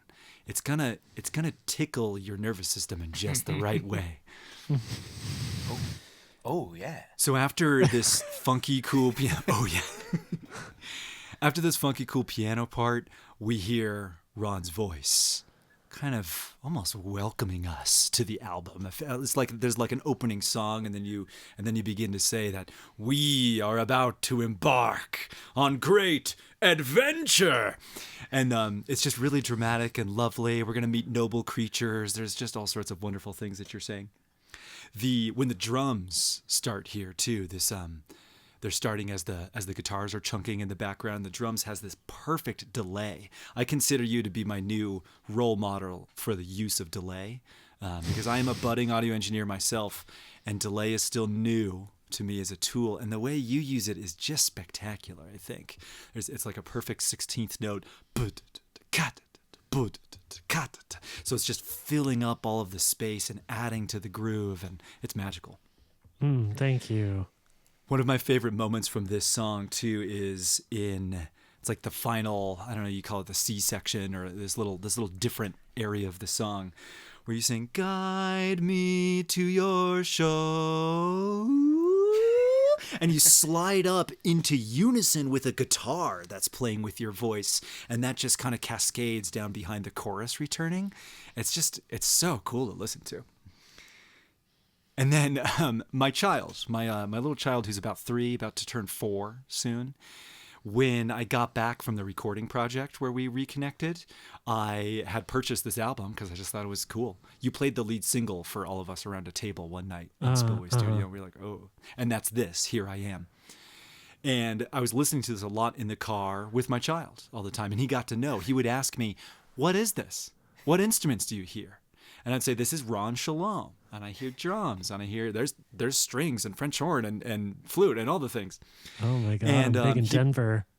You're big in Denver. Yeah. We'll bring Rowan to a minivan show. You got it. My God! And he would ask for you by name for a while. He would be like, play Ron Shalom. I would play something else. I would put on the radio. He'd be like, play Ron Shalom.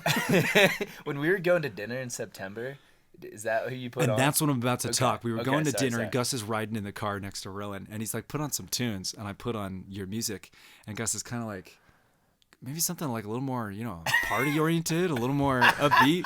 No. And I'm like, man. And I'm like, fuck you, brother. Listen, you need to listen to this. And he gets to Here I Am. And I made everybody be quiet for a second towards the end of the song. I'm like, oh, listen.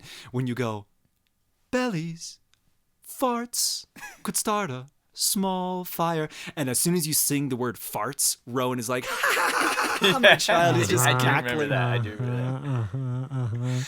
So there's a real way in for your kids, listeners. Yeah, something for everyone. Just wait for the fart joke. Yeah, definitely. I do remember that. Very tactical of me.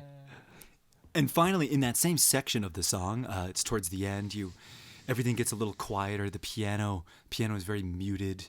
And what I really love about this whole album, but it seems to be first demonstrated here, is that you're unafraid to let things be really quiet. And I'm sort of interested in the mastering process here too, because audio mastering generally gets everything in a song kind of up to a professional, acceptable, sort of competitive level is one of the words that they use in some of the audio engineering classes I've taken. You got to get your music to a competitive level, because psychologically as humans listen to music, we hear loud things. If we hear two songs that are pretty similar and one's louder, we are likely to say, I kind of like the louder one better, just because it's louder. But here you are really allowing for quiet moments in your songs. Like shit gets loud and then shit gets really quiet too, which is another case for listening to the song in like to the whole album rather, listening in an active way, choosing to like, drive and you're not talking to anybody and you're just listening to the thing. You'll be able to get the volume to a level where you can hear all parts of it and really relish that change, the dynamic change throughout. So it's a really dynamic album. I didn't master it. That was one gift that I gave myself was I hired a mastering engineer and he did a great job. Mm-hmm. But yeah, mastering is also like that like magic mystery sauce, dark art that I do master other people's music, but I'm not like a magician. I'm not a professor of the dark arts. Carl Saff, yeah, who Carl mastered Saff. this album for you. Highly recommend. Sweet. Anything else you want to add about Here I Am? Great song. Oh yeah, was that to Gus or to me? All of you. Great song. You go ahead. I yield the floor. Oh. The chair recognizes myself. Perfect. No, yeah, I would say that this was this is the first just like unabashed love song. And so it has a special place in my heart for that reason. And it's also like very a lot of the songs on the album are very simple. They are like without guile, and I see this as being another one of these like very simple, straightforward, like present songs. Cool. Nice. And then next up, this song ends in A major. That's one of the tricky things about that transition is you start this piano part with G, but instantly we're really more in the A major world as it sets up, which is cool to kind of slide up a step so easily and smoothly. We end in A, and then the next song, Some Great Day, begins with this kind of chorus, this trio, I think, of synthesizers that play this. I imagine they sound like voices. Really, they sound like a trio of sisters or brothers who sing together all their lives, like just.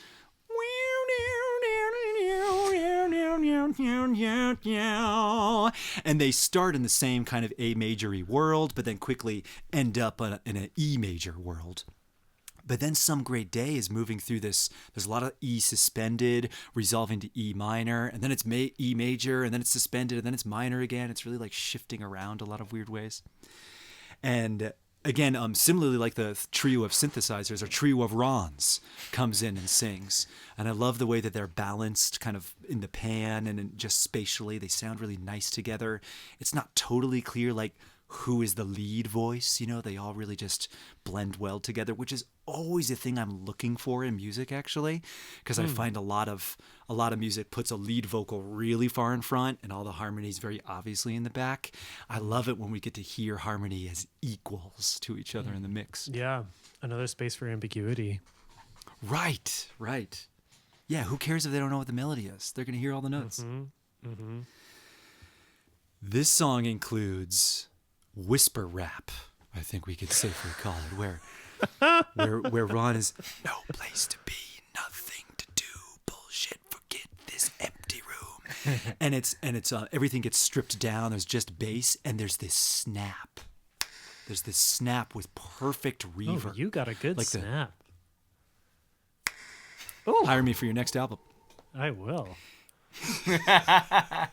Snaps by Tony. But when you snap in this section of the song, I just was really appreciating how the reverb tail dies at just the perfect moment before the next snap. It's just all this single snap filling up all this space in the back of your. It's a really unique texture, I find. And again, you whisper rap, and it makes me want to lean in and listen more closely. I do kind of want to know about a lyric here. Oh, okay, yeah. Again, you could say no. You could say like, nah, figure it out.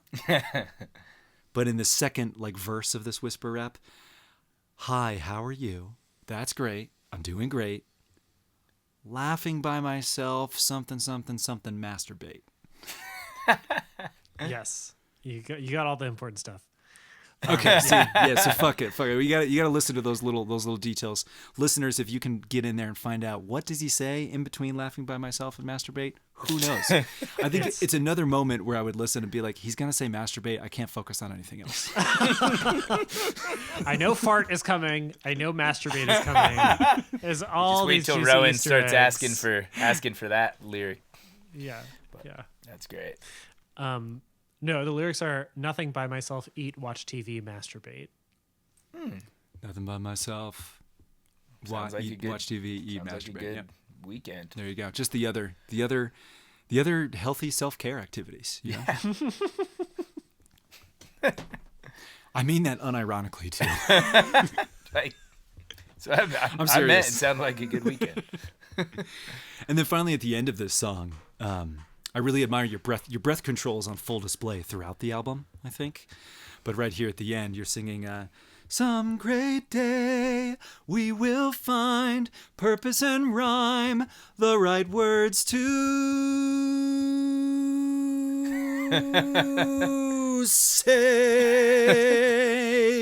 It's just so good hearing you hold that two while the chords behind you are moving and resolving, and it's just a really magical moment. Cool, thank you. Let's go into some questions before we talk more about music. Gus wisely advised me to put a disclaimer before this question, which you've kind of already heard me talk about in the show, that there are, anxiety demons in my head who cast doubt upon things that I do. And I'm curious for how this may or may not be similar in your mind, Ron. Is there or was there ever a voice in your head that said, like as you're creating music, that's too weird. You can't do that.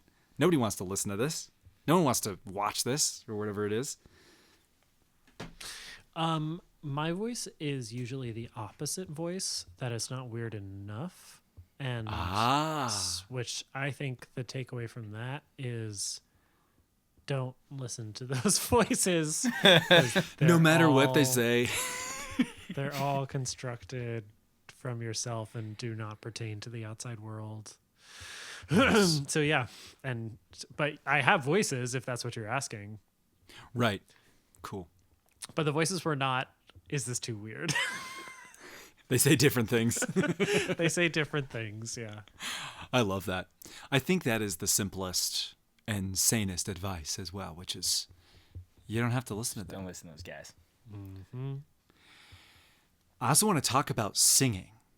What sort of musical expression, what sort of instrument playing or singing, what did you come to first in your life? What was your way of expressing yourself musically, and where does singing fit into that kind of timeline of playing and making music? That's a really interesting question because I haven't considered where singing fits into the timeline, but the lore is that I, as a child, had an undiagnosed sinus infection or like ear infection until I was 3. And so I actually didn't hear from like luckily apparently heard enough from ages 0 to 1 to like acquire language. But Which is helpful. Yeah. Yeah, but from like 1 to 3 I couldn't hear, and so I would do things like go right up close to the TV at like full volume and not respond, not participate in conversations, stuff like that. But eventually and I should check with my parents about what the exact timing of all of this was, because I don't know myself. But eventually the infection was cured and I could hear for like the first time as a self-conscious human. And I sang a lot during that period, apparently. Apparently I sang A Whole New World from Aladdin a lot during that time. So yeah, and then singing was a part of my like religious upbringing, but not in any kind of like trained way, and I didn't really receive a voice lesson until like college, Nice. from the mother of a very close friend, Eve Kornhauser, who was at the time a member of the National Opera and a teacher of voice and like embodied practice. And so my voice education was like, has always been, I mean, I guess everything is, but really the voice more than other instruments, self-taught. And I learned to sing from like the Beatles and from this musician Nice. who I mentioned, Chris Weissman, who's also how I learned to play guitar, was from transcribing his music. And all of this really happened after college. And I didn't start writing songs until after college either. I had like, so it was all, the voice really came with the discovery of songwriting. Cool. But yeah, otherwise, like, I took piano. I started taking piano when I was 5 because my sister was taking piano lessons, and then she quit, and I wanted to quit, but my mom wouldn't let me quit. And I did that until I like took violin. And then I had a really generous teacher in middle school who told me that I wasn't good at violin, but we didn't have any basses. Would I like to play the bass? And he spent that summer teaching me for free on his vacation. Cool. And gave me like a school bass. And that was how I became deeply immersed in classical music and set me on a path to be an orchestral musician at conservatory. So, and then at school, that's when I started composing and discovering electronic music. Yes. So that's the general timeline. Piano I didn't rediscover really until COVID. I had just moved into this apartment and I hadn't played piano in a really long time, but I really wanted a piano. I got a little console piano and fell in love with it, and then eventually hunted for like 8 months and found this beautiful 1984 Yamaha G2 that is my heart and soul. So piano's what I play the most now. Nice. Does that very piano feature in the recordings on Runway? Yeah, it's not on all of the tracks, but it is on.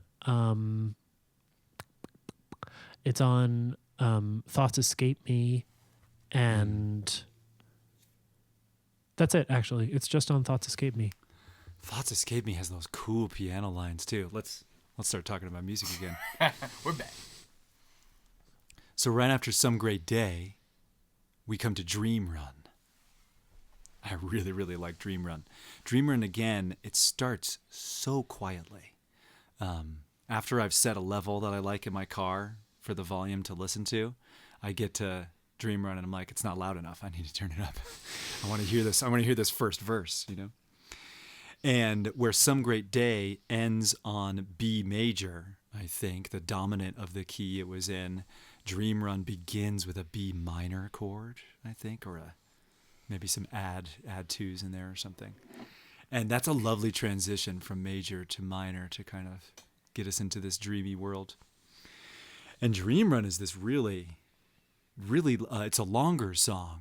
I think it's the longest song on the album so far. And it's quite a journey. It's quite a transformation of textures. The first time you sing Dream Run, in the hot night, I take a dream run. Right at that moment, this, I don't know exactly what this is, honestly. It's some kind of synth texture. It's some kind of delay technique. It sounds like running in slow motion. It's like this. It reminds me of Risky Business, the soundtrack for Risky Business with. It just like it always puts me in that. There must be something about that sonic world. Again, it's like this picture that I see and remember, and there's something about what I hear there that just like transports me to weird places. It's like the dream run begins. And then later on, as the song evolves and you're starting to sit, there's all these different voices singing different high high undulations. And finally you sing this, I believe this is your voice, correct me if I'm wrong. You sing a quite impressive high note. It's this high F sharp. But it's the octave up from there. I actually can't sing that note. It's a little too high for me. It gets pretty squeaky. And it's glorious. It's this moment where I'm seeing so much in my mind as Dream Run happens. Love to listen to it with my eyes closed. And I just see it's like I don't think you're winning a race necessarily. You're just high. You're just so high on the running. You're like, yeah. And everything's still moving around you. You're holding that note, but you're still just like throttling through space. It's really incredible. Yeah, only racing against myself. Only racing, yes, exactly.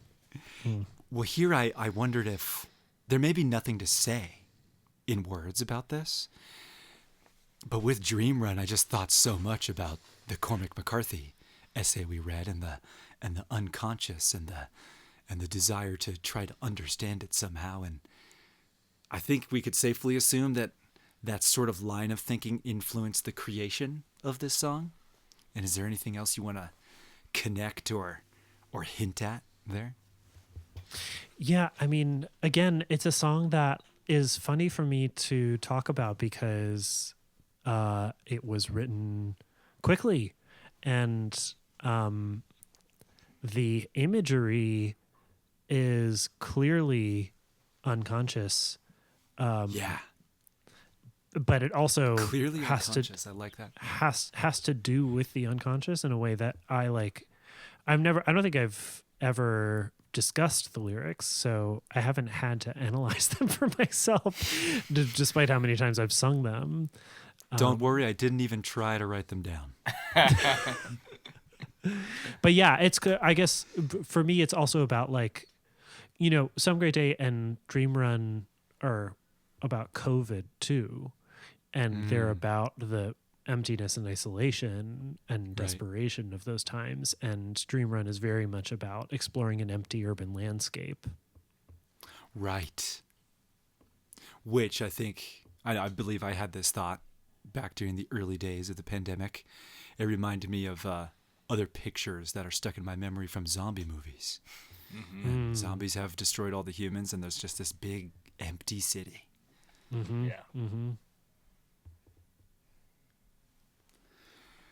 Then comes Thoughts Escape Me. Dream Run ends in B, I believe. B major this time. With this really beautiful piano outro. Just gorgeous playing there. Gorgeous transformations from scene to scene. And Thoughts Escape Me begins in B, but I was really loving the connection here between the way you sing at the beginning of When a Friend Is Gone and the way you sing at the beginning of Thoughts Escape Me. That at the beginning of When a Friend Is Gone, why does not? And then you head to that same B at the beginning of Thoughts Escape Me, but the two other notes are a half step down. The obsequious street lamp. And I don't think that's really a purposeful thing. It just kept striking me. I was like, oh, there's a similarity, a continuity here that just I love that tickles connection. my brain, And Thoughts Escape Me. I consider myself to be a fairly verbose person. I sometimes use words that my brother doesn't understand. And but Ron Shalom, you give me a word, you give me a run for my money. Because I many times throughout looking at your work, I was like, I have to be obsequious. I think I know what obsequious means, but actually, no, I'm not sure. And then you have an album called Insipid Tunes, and I was like, Insipid? I had to look up a lot of things, which was very fun for me. Fun to learn new things. And I'm actually interested, Gus, can you define obsequious? Oh my goodness. Can I get the origin of the word, please? We could use it in a sentence. The obsequious street lamp stutters and stalls in its stubborn submission to the night. I think in that context, it means like shit talking. The shit talking street lamps. Final answer. No, it's actually shit posting. It's the shit posting street lamps. Thank you. Well done. Yeah. No, I don't know. What does it mean? I don't know either. Do you know, Ron? I looked it up a while ago and I didn't take notes and then I forgot. So I was going to leave it a mystery. Like mysterious street lamps? Or No, I mean subservient, Subservient. Okay. obliging. Obsequious. Let's try to use that at dinner. Good idea. Thoughts Escape Me is another song where your breath control is just really on full display and it's very fun to listen to. It's This really one hard to was sing this that difficult song. to sing? Yeah, it still is. And you tell this really incredible story that just unfolds gradually. It's sort of, you're describing a scene and it kind of moves backwards from where you describe into backwards through time, maybe, but it's all over the place. It all connects and threads together. A question for you about this story. With a story like this, is this another thing that just kind of unfolds quickly from your mind? Or is it the sort of thing that you kind of outline with like, here's what happens, now I'm going to put it all into lyrics? This is a really old song. I think I wrote it in like 2015. Okay. And but it was also written quickly, and Cool. it unfolded that way because it's about someone who I met. So there's truth to it, and so it was me sort of like imaginatively filling in the details of this. I mean, it's a funny story, actually. It was this kid who I was like in gridlock traffic somewhere in Virginia, in like central Virginia, like Roanoke or something. Okay. And I went on Grindr, and there was this kid who was like local and really was like looking for a way to get high, like from marijuana. And so Relatable. right. And so I like took the nearest off ramp and we smoked weed in the back of my car, and he just like told me about being an escort, basically. And it was dark and weird, and we just like talked and smoked weed in the back of my car. And I was on my way to the house of my collaborator, Austin Vaughn, the percussionist, who's one of my greatest music teachers in the universe. And I got there and wrote this song like that night. I think we played it together the next day. Awesome. Or it was like I paused somewhere and wrote it and did a voice memo and then decoded the voice memo the next day. Right. But yeah, so it's really about this like kid who picks up tricks and was just like looking for a quick fix in Virginia. This is one of my, listener, if for some reason you only can listen to one thing from Runway, I would listen to Thoughts Escape Me. I think it's a really strong choice. I know. It's a crazy song. Not only is there this story that you described that's really interesting and strange, but there's what I assume is your kind of framing around that story, where you say that I'm looking for signs that the other desires me, which really awakens all sorts of thoughts in my head about all sorts of failures and successes in trying to experience desire with other people. And I feel like you've taken this really crazily specific story, and with this little framing, I think you've made it enterable, relatable. Cool. Yeah, That's the goal. and I heard it in preparation for this show, and I think I'd listened to it a couple times. I mean, it just obsequious isn't the only cool word in there, but the way There's more. the way in which you tell this story is super inviting and thought provoking and interesting and relatable and kind of fun to talk about like a taboo topic or whatever.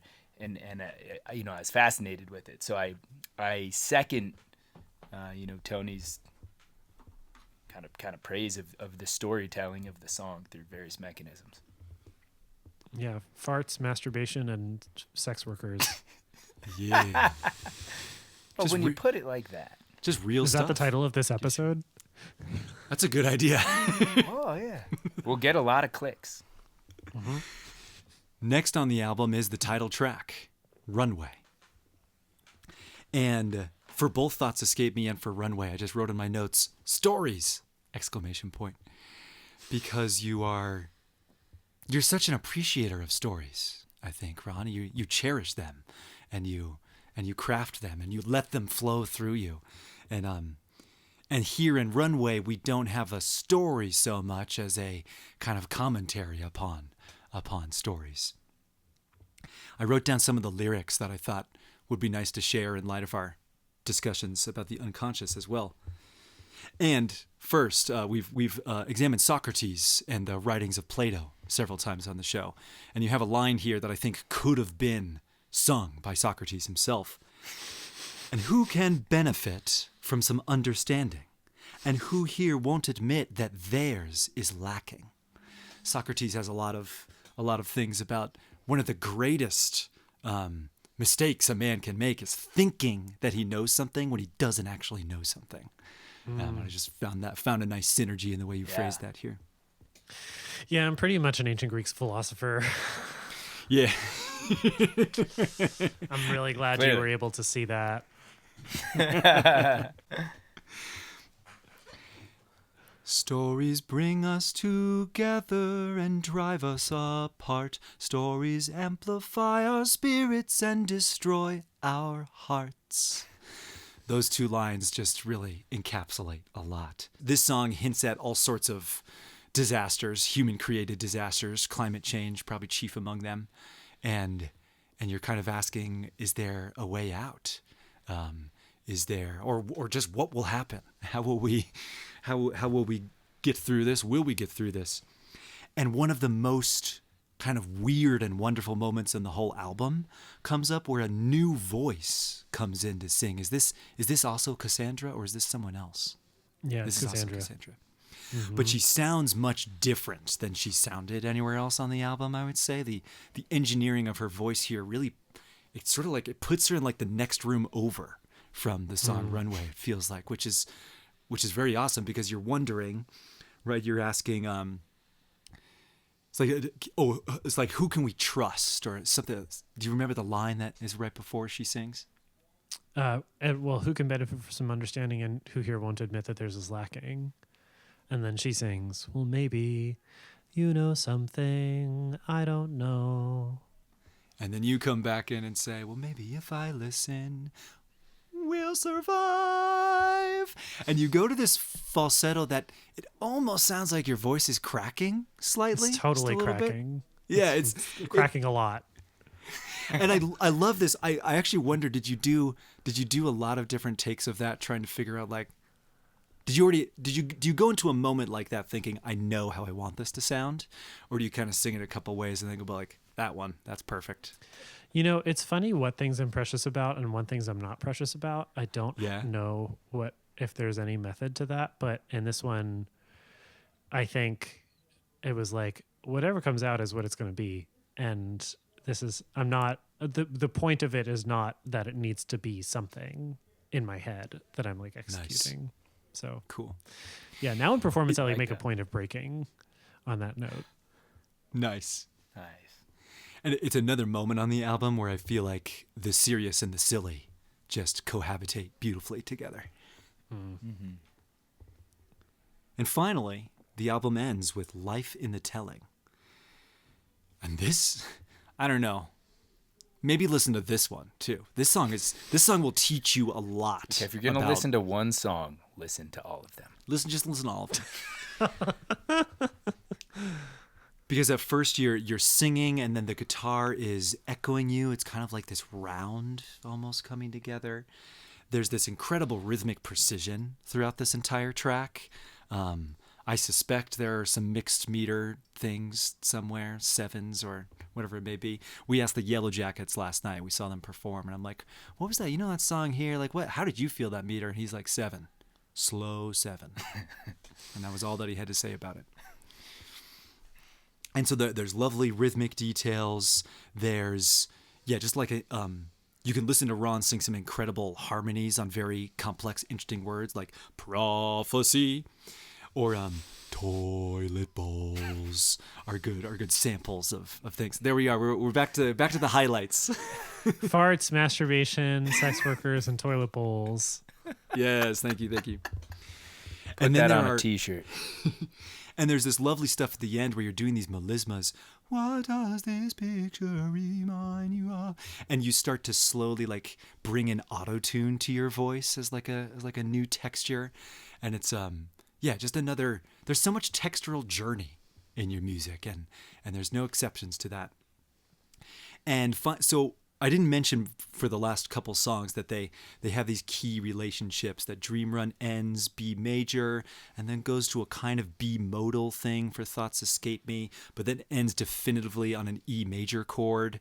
And then Runway begins there, but Runway ends with a really fun kind of showy ending that gets to C major. And Life in the Telling kind of returns to the E major C sharp minor world. And all I figured out about the end of Life in the Telling is that there's this final guitar note held on a high B. And as soon as I like figured that out, I'm like, oh, well, I just go back to listen to the first song and why does not? And I'm going to that B again. There's like just all this. So this album not only is good to listen through, start to finish, it's good to just listen to over and over again. I really think the key relationships, like it allows me to never get bored with these 7 songs, to just turn them over and over. In addition to the quite complex song structures and wonderful lyrics and ever-changing textures. Yeah, that was another totally unconscious process. I did not predetermine the keys of each song or where they would end up or their arrangement. So that's cool to recognize. It's cool to hear recognized because I was not thinking about that. Your unconscious was trying to help you succeed. Maybe. Which it does not always do. I think that's my disagreement with McCarthy. If I had one disagreement. Right. Mm-hmm. As usual, Philosophically Sound is totally overtime. My partner and child have probably arrived at the house to have dinner with us, and we are still. I heard Matt. And we are still sitting in a dark room performing. But I want to leave this decision up to all of us. There are these kind of short answer questions that I could ask you, or we could go straight to me playing a song and do some closing and call it a day, or try to do both of those things. What do we think? Let's do some quick fire. Sweet. Yes. What is pop music? How do you define it? Skip. All right, let's go straight to the music then. Never mind. I used to care a lot about this question, and that prevented me from writing pop music. I used to be very intimidated by the idea of pop music. So I think there are probably things about it like that it probably has words. It probably has some dance element. And probably is really relatable to a large group of people. But other than that, I actively try not to think about that question. What do you eat for breakfast? I eat the same thing for breakfast every day. And you know this. You know I do this. know this. Okay. I eat a bowl of whole milk yogurt, whole milk plain yogurt, peanut butter, layer of grape nuts, layer of sliced banana, and a layer of blueberries. It's beautiful. It's a beautiful thing. Breakfast of champions.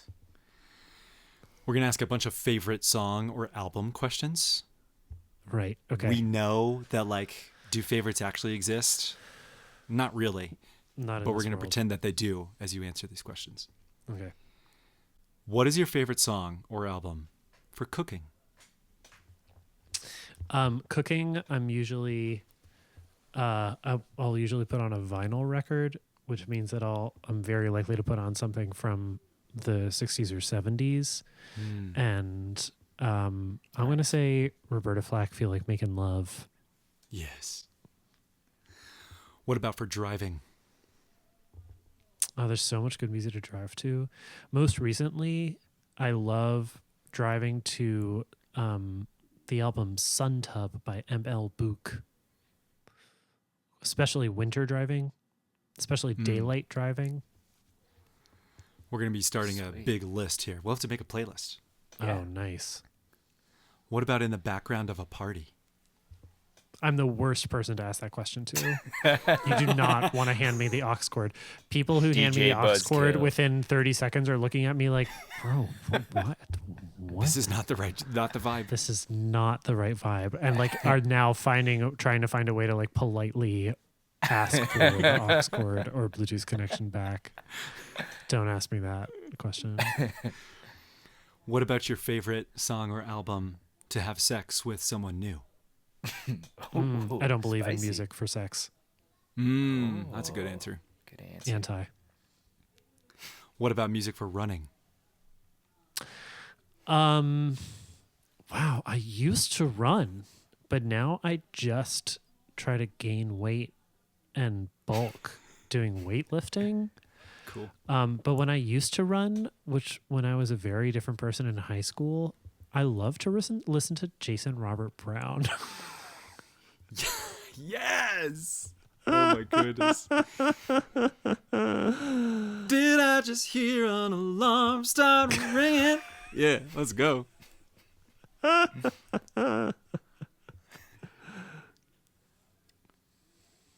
There's one more deep question that we do need to ask. Okay. What do you hope from music listeners? For example, I would really like everyone who listens to this show to go to Bandcamp and buy your album. Buy it. However, lots of listeners, we're in a pattern where we don't buy music a lot. We're used to streaming it a lot. We don't necessarily have our own music library like figured out and well organized or an easy way to listen to that. And so I wonder, what do you hope from music listeners? Do you wish folks would seek out and buy more kind of small business music like yours? Or rather than cruise on streaming sites and see what's popular? Are you okay with people doing both those things? What's your advice for people if they want to be more supportive of small business musicians? You know, I first of all just want to say that like if you are buying my music, then you're really going out of your way to show me that you appreciate it and to support me, and I'm profoundly grateful to you for that. So thank you if you have already bought my music, or if from listening to this you're interested in buying my music, because it is in fact a really big part of how I'm able to continue making music. And even more than the money, just your like enthusiasm and hype for the music is a huge factor for what I'm doing and being able to connect with you, which I think is my biggest hope from listeners in general. I care about you having, as per the theme of this show, like an unconscious experience. I don't need to know the contents of that experience. I don't, it's amazing when fans do try to talk to me about that, and like describe this music in their own words. And so this has been like an extremely rich and beautiful conversation for me, because I don't think about my music this way at all. Right. I mean, I don't think about it also, so I think that's the most important thing for me, in terms of like acquisition or like buying or supporting or what it means to be a fan. Like, I don't think we have any great answers about that right now. I don't think we live in a world where the answers are clear or are going to be clear anytime soon. I think, Right. but I think that like being a listener and feeling like you have the agency to make decisions that feel like connect you to the art and the artist are what matter the most. So whatever that means to you, like listening to it, coming to a show, it's really different in person than online. Buying the album, buying like I sell these little like physical icons, magnets, whatever. Like I think Cool. it's very choose your own adventure, and it's all about I totally support and appreciate whatever way you're finding to connect with me and this music. Thank you, Ron. I'm going to play a Croonification. In the first season of this show, we spent a lot of time doing a Sinatrafication. Like, what if Sinatra sang Blink-182? Wow. And my voice is kind of, it's like what I was born to do, I think, is just kind of sing this way. I don't really sing exactly like Frank, but the drawn-out way of singing, the vibrato, the kind of vaguely jazzy chords. So we're going to give this treatment to an older Ron Shalom song.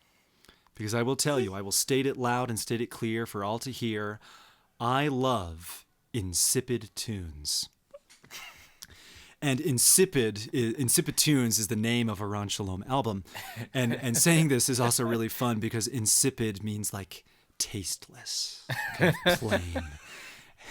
And the songs on the album are texturally, like in terms of the instruments, they are a little more kind of static and plain that way than the stuff on Runway, right? But it includes these amazing songs like Check Your Lassitude / Catch-Up Rules. You wrote and recorded this in 2012, so Bandcamp says. And I think that song is just relevant for all time. Lassitude, another word. You could remember this. You could remember this by saying like, oh, alas, everything is terrible. Life is so bad. And that's your attitude. It's like you're too despondent about things. And so Ron gives us great advice in this song. He says, you got to check your lassitude and remember that catch-up rules. It's really, really gorgeous. It reminds me of like Prairie Home Companion singing, catch up. There's, and you're creating a new character called Catch-Up that we'll talk about another day. It's just, there's a lot of synergy everywhere. There's a song that closes this album. And Gus, I want to ask you about one more word because it's important to talk about this word before you listen to it. It'll go by quickly. Can you define armature? Armature. I'm thinking like aperture, but the armature, how you hold your arms while you sing. The armature. That was a good guess. Now, armature is a lovely word because according to Merriam-Webster, it really has several acceptable definitions. It could be one, an organ or structure, such as teeth or thorns for offense or defense. It could be a piece of iron or steel that connects the poles of a magnet. It could be the rotating part of an electric machine, such as a generator or motor. And there's even more to it than that. You could go look up some more of that. Oh. But you just need to know a little bit about that as I croonify Multiply by Ron Shalom. Oh my goodness.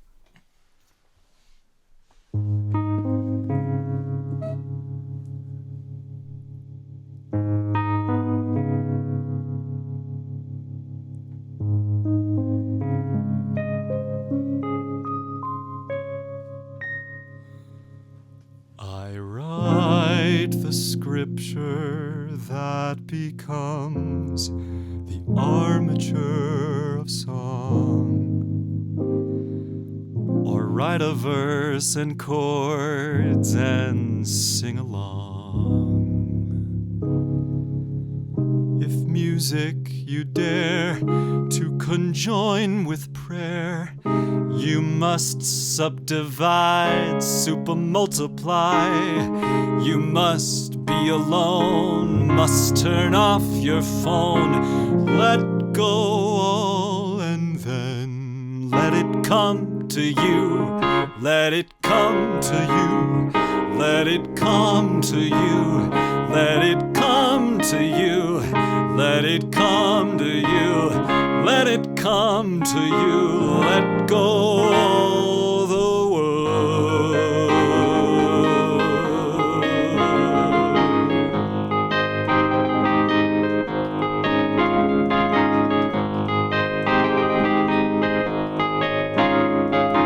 Let go the world.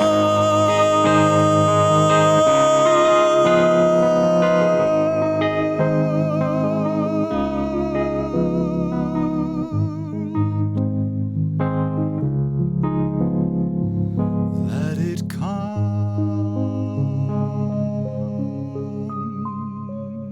to you.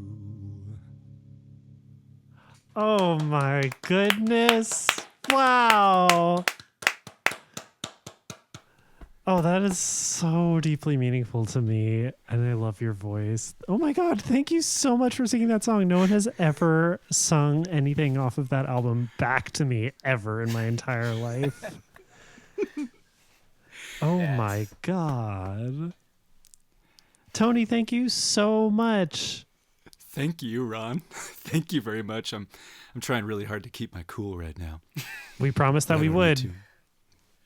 We paid for those who weren't. Oh no, we weren't recording, but we pinky swore that we were going to keep our cool. Pinky swore. It has been an honor. It's been an honor to share this conversation with you. It's been so lovely to wade through the musical world of Ron Shalom. I look forward to the many exciting things that I'm sure you will create in the future. Thank you for gracing thank you for helping our show. Thank you. It is so nice. Seriously, it's nice for you to be here. It's nice for us to have something meaningful to do.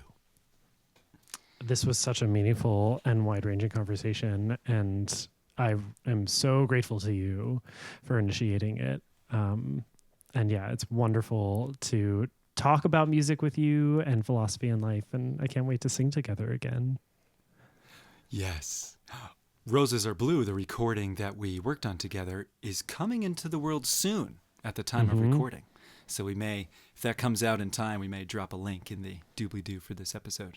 I was just engineering a recording session for that project this morning. Marvelous. Good. Nice. And listener, once you have gone to Bandcamp and purchased one of Ron Shalom's albums, once you have suggested These are the songs you are looking for. once you have suggested to us, the Gus and Tony, other musicians, other small business musicians, folks that you know about, but maybe you think other people don't know about, suggest those people to us. You can send that to philosophicallysoundpodcast@gmail.com. If you don't know how to spell philosophically, I know it's a long email. You can look it up. You can do it. I believe in you. After you've done these things, if you still feel motivated and you have extra money laying around, you could go to patreon.com/philosophicallysound and you could donate money to our show every month. I could spend more time analyzing music if I had money for it. That would be a thing. Do it. Thank you for listening. Thank you again, Ron. Thank you, Ron. Gus. Great to be here. This has been Philosophically Sound, and we are Fucking professionals. Woo!